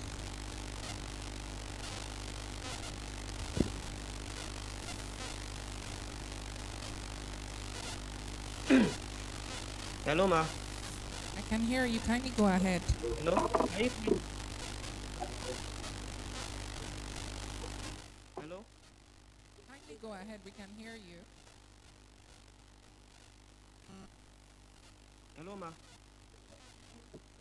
I can Am I hear being you. Kindly go ahead. Can you hear us? We can hear you. Go ahead.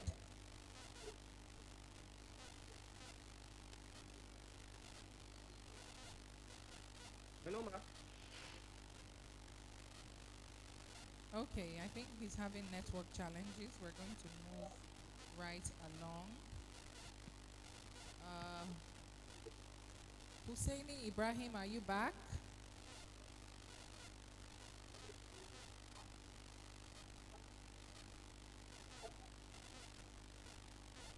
He seems to be speaking because his microphone Hello? is moving.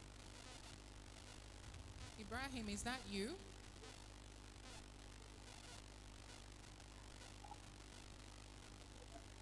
Okay, we have someone else speaking.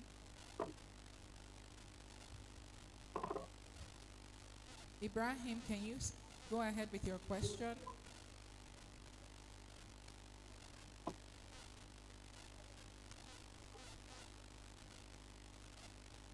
Seems to be having network challenges. Okay, let's go back in-house.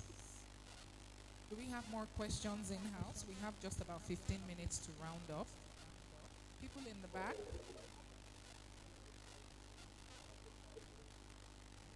We have one behind you. Good afternoon. I just want to ask a question concerning expansion of business and business planning. I am a fashion business planner. I have the had other products and services in the nearest future, maybe I don't know bag making, shoes and the likes. Does it have to appear in my business plan or no? What is the goal of your business plan? Majorly impacting the alcohol element in fashion, like bringing in those with fashion. So for now, I'm into making wears, but I have bring in shoemaking, bag making, and the like future if I have the ability. So I don't know if it's something that has to appear in my business plan right from now. I think you should hold off on it for now and focus on your present business because you've not done enough, you're not ready to start it yet. So I think because if you go and do the research for that now and you're not ready to do it in 5 years, a lot of information you are getting now will not be relevant in 5 years. So do that which you plan to start now, right? So if it's fashion, then stick to fashion. And then as you evolve, when it's time to move to hair and bags and shoes, then you can do it at that time. Okay? You had a question in the back?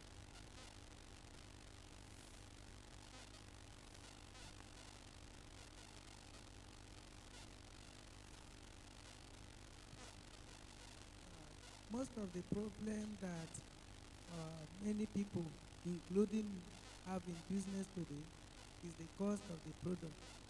In case you are getting your material in a cheaper rate before, and all of a sudden they increase the price of the material very high, and maybe you increase your own price, and the buyers are unable to purchase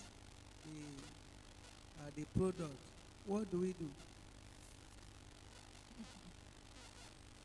It is about understanding your business, sir. Everybody's price. It's not only clothing. Every one of us. All our prices have gone up. Am I right? Are we still buying food? We're still buying food now. We're still buying. We're still buying clothes. Maybe before we used to buy 10 clothes every month. Now we're buying maybe one or two. So we cannot say because the prices have gone up, people will stop patronizing the business. If you understand your customers and know what drives them, you will be able to know how to manage the increase in pricing of fabric. For example, you need to increase your price, right? And let's say you had fixed prices. Maybe just adding 2 more buttons to the side. You can use that to add an extra 5,000 to the clothes. And you justify it and say, well, guess what? I've added a little something extra for you. That is what is covering up for the additional price. You have to think both. Madam Bukola is not going to think for all of you. You have to think of creative ways to increase your pricing. That is by understanding your client and understanding your customers. Are they price sensitive or are they after value? What is the value we are selling? Is it the price? Because guess what? Every price has gone. Every single one. Electricity that we are using here today, the price has gone up. When they take lights and diesel comes on, it has gone up. So all of us, so we can't say because prices have gone up, we cannot sell. How do we adjust for the increase in pricing, which is inflation, right? The only way you can know that is by proper planning and forecasting. Yes, maybe we didn't preempt that prices will get this high, yes. But at some point in your planning, you should understand that prices will move. So you should have planned for it. And let's say it caught us unaware, caught us off guard. The pricing just increased overnight. We woke up one day and pricing had doubled. Then we now have to find creative ways. You know, you go to the market and you ask them, why did the price of pepper increase? They'll tell you it's because of the dollar. What has the dollar got to do with the pepper we're growing from the ground? You have stock already from this old price, right? You bought stock now from the old price. So this stock is not really affected by the new price. It's the purchasing of additional new inventory. So by the time you are buying that new inventory at a higher price, the designs here and there have changed a little bit. You can now sell the new products at a higher price too.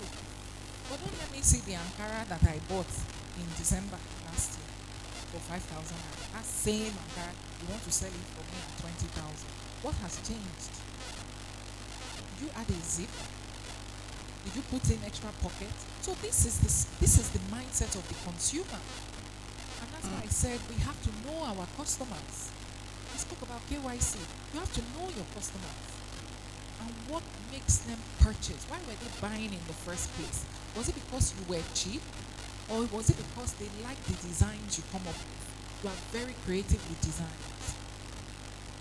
So until you really know your customers, you will continue to struggle with situations like this. So I encourage us to deep dive into what makes our customers patronize us.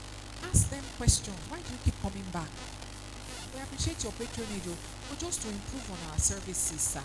We just want to know what are the things we like, what are the things you like about us, and what are the things you do not like about us. Let's ask those questions. Okay? I hope that clarifies. Okay. More questions? We have room for just one more. We're going to try to take yourself and you because you raised up your hand earlier. And then maybe one last one online if we're lucky. So yes, please go ahead.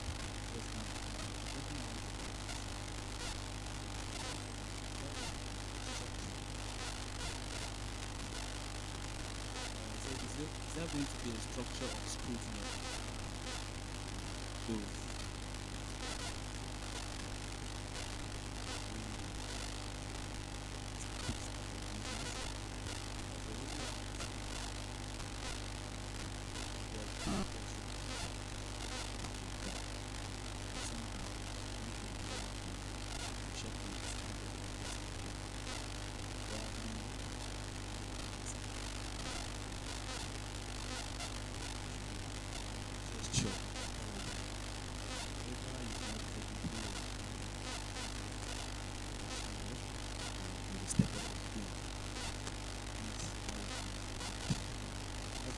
was also interesting and I think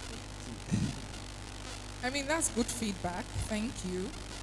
I personally believe that for us to invest 2 weeks of our time and resources to attend these trainings is because we are serious about our business. Am I wrong? Remember I said earlier that this training was for free, and I saw a comment online. The person said they beg to differ from that this training is not free. That we are giving you our time. Yeah, but we too, we are giving you 500 days. Is it not an even exchange? It might not be for some. It might not be for some. It might not be. It depends on where you place value. Do you place value on 500K or do you place value on your time? To each his own, but we truly believe that for you to invest that time, and we do appreciate the time invested, but it's for a reason. It's not just to come and listen to me talk, right? It's for a reason. And that's why we're trying to make you all as comfortable as we possibly can, right? Within our own little capacity as well. So yes, it's good feedback. I will take it to the SSA's office and we would look into that. So thank you very much. One last question in-house. Thank you. Like for those that have their own business, we have more than one but they are under the same company. Can that business Absolutely. You're trying to expand your product offering. Sure, it can. Yes. Let's try and take one last question online for the interest of time. You know, we are professionals, and professionals are always time conscious. I see Mansoor Umar. Do you want to go ahead and unmute yourself? Yes, Thank you, Mansoor. Please go ahead with your question. yes, I have my question here, sir. I want to know, can you hear me? We can hear you. Go ahead. Yes, I want to know more about pricing strategy and how can I use it to defeat my competitors and still have normal profits?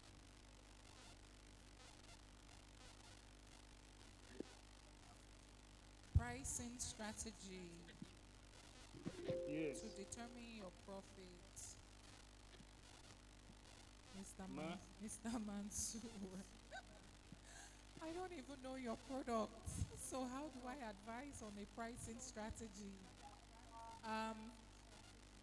What I would advise, can we mute him so that the echo stops?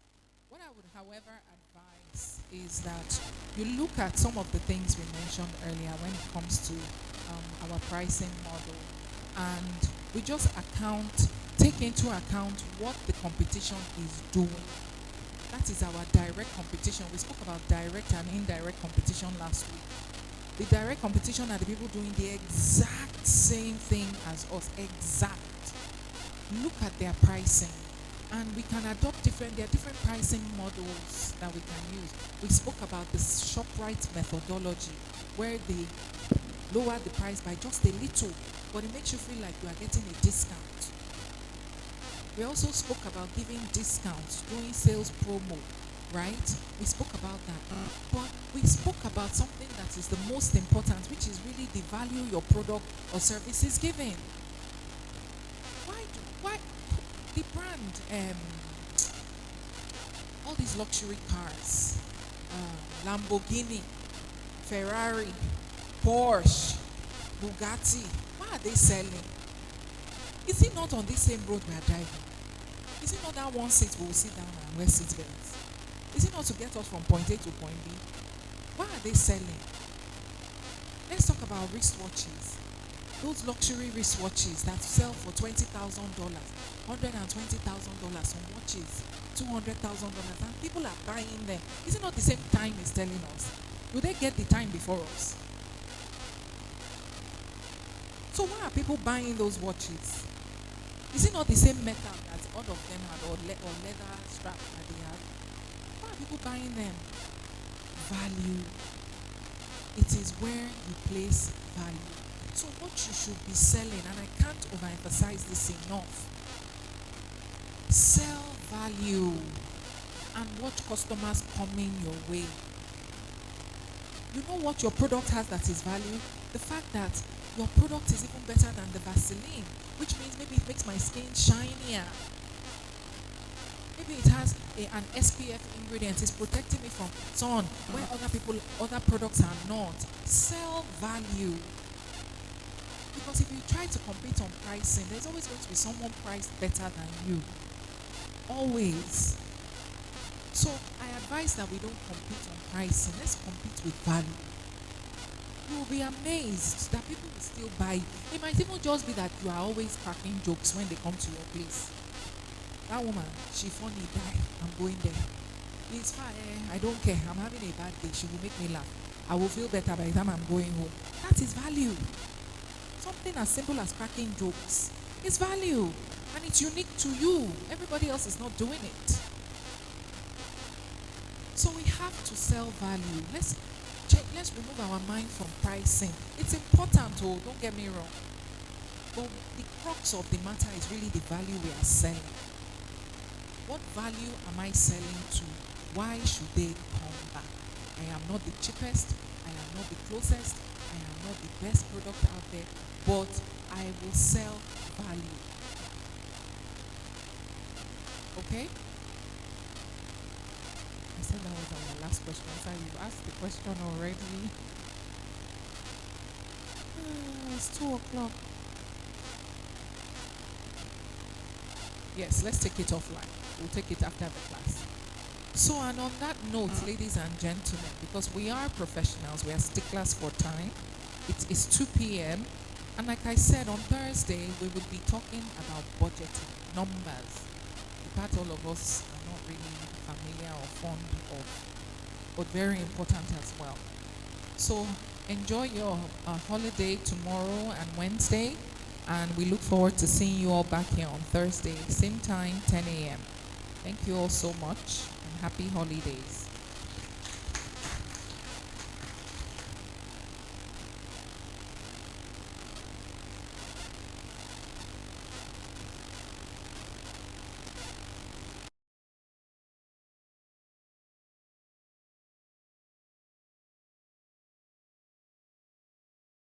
Business, and for me to take my business to the next level.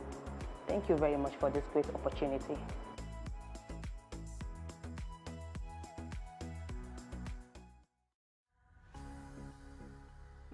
From their home and start working. My name is Ola. The issue of job creations is not until when you have a white collar job. Everybody is not going to be on white collar job.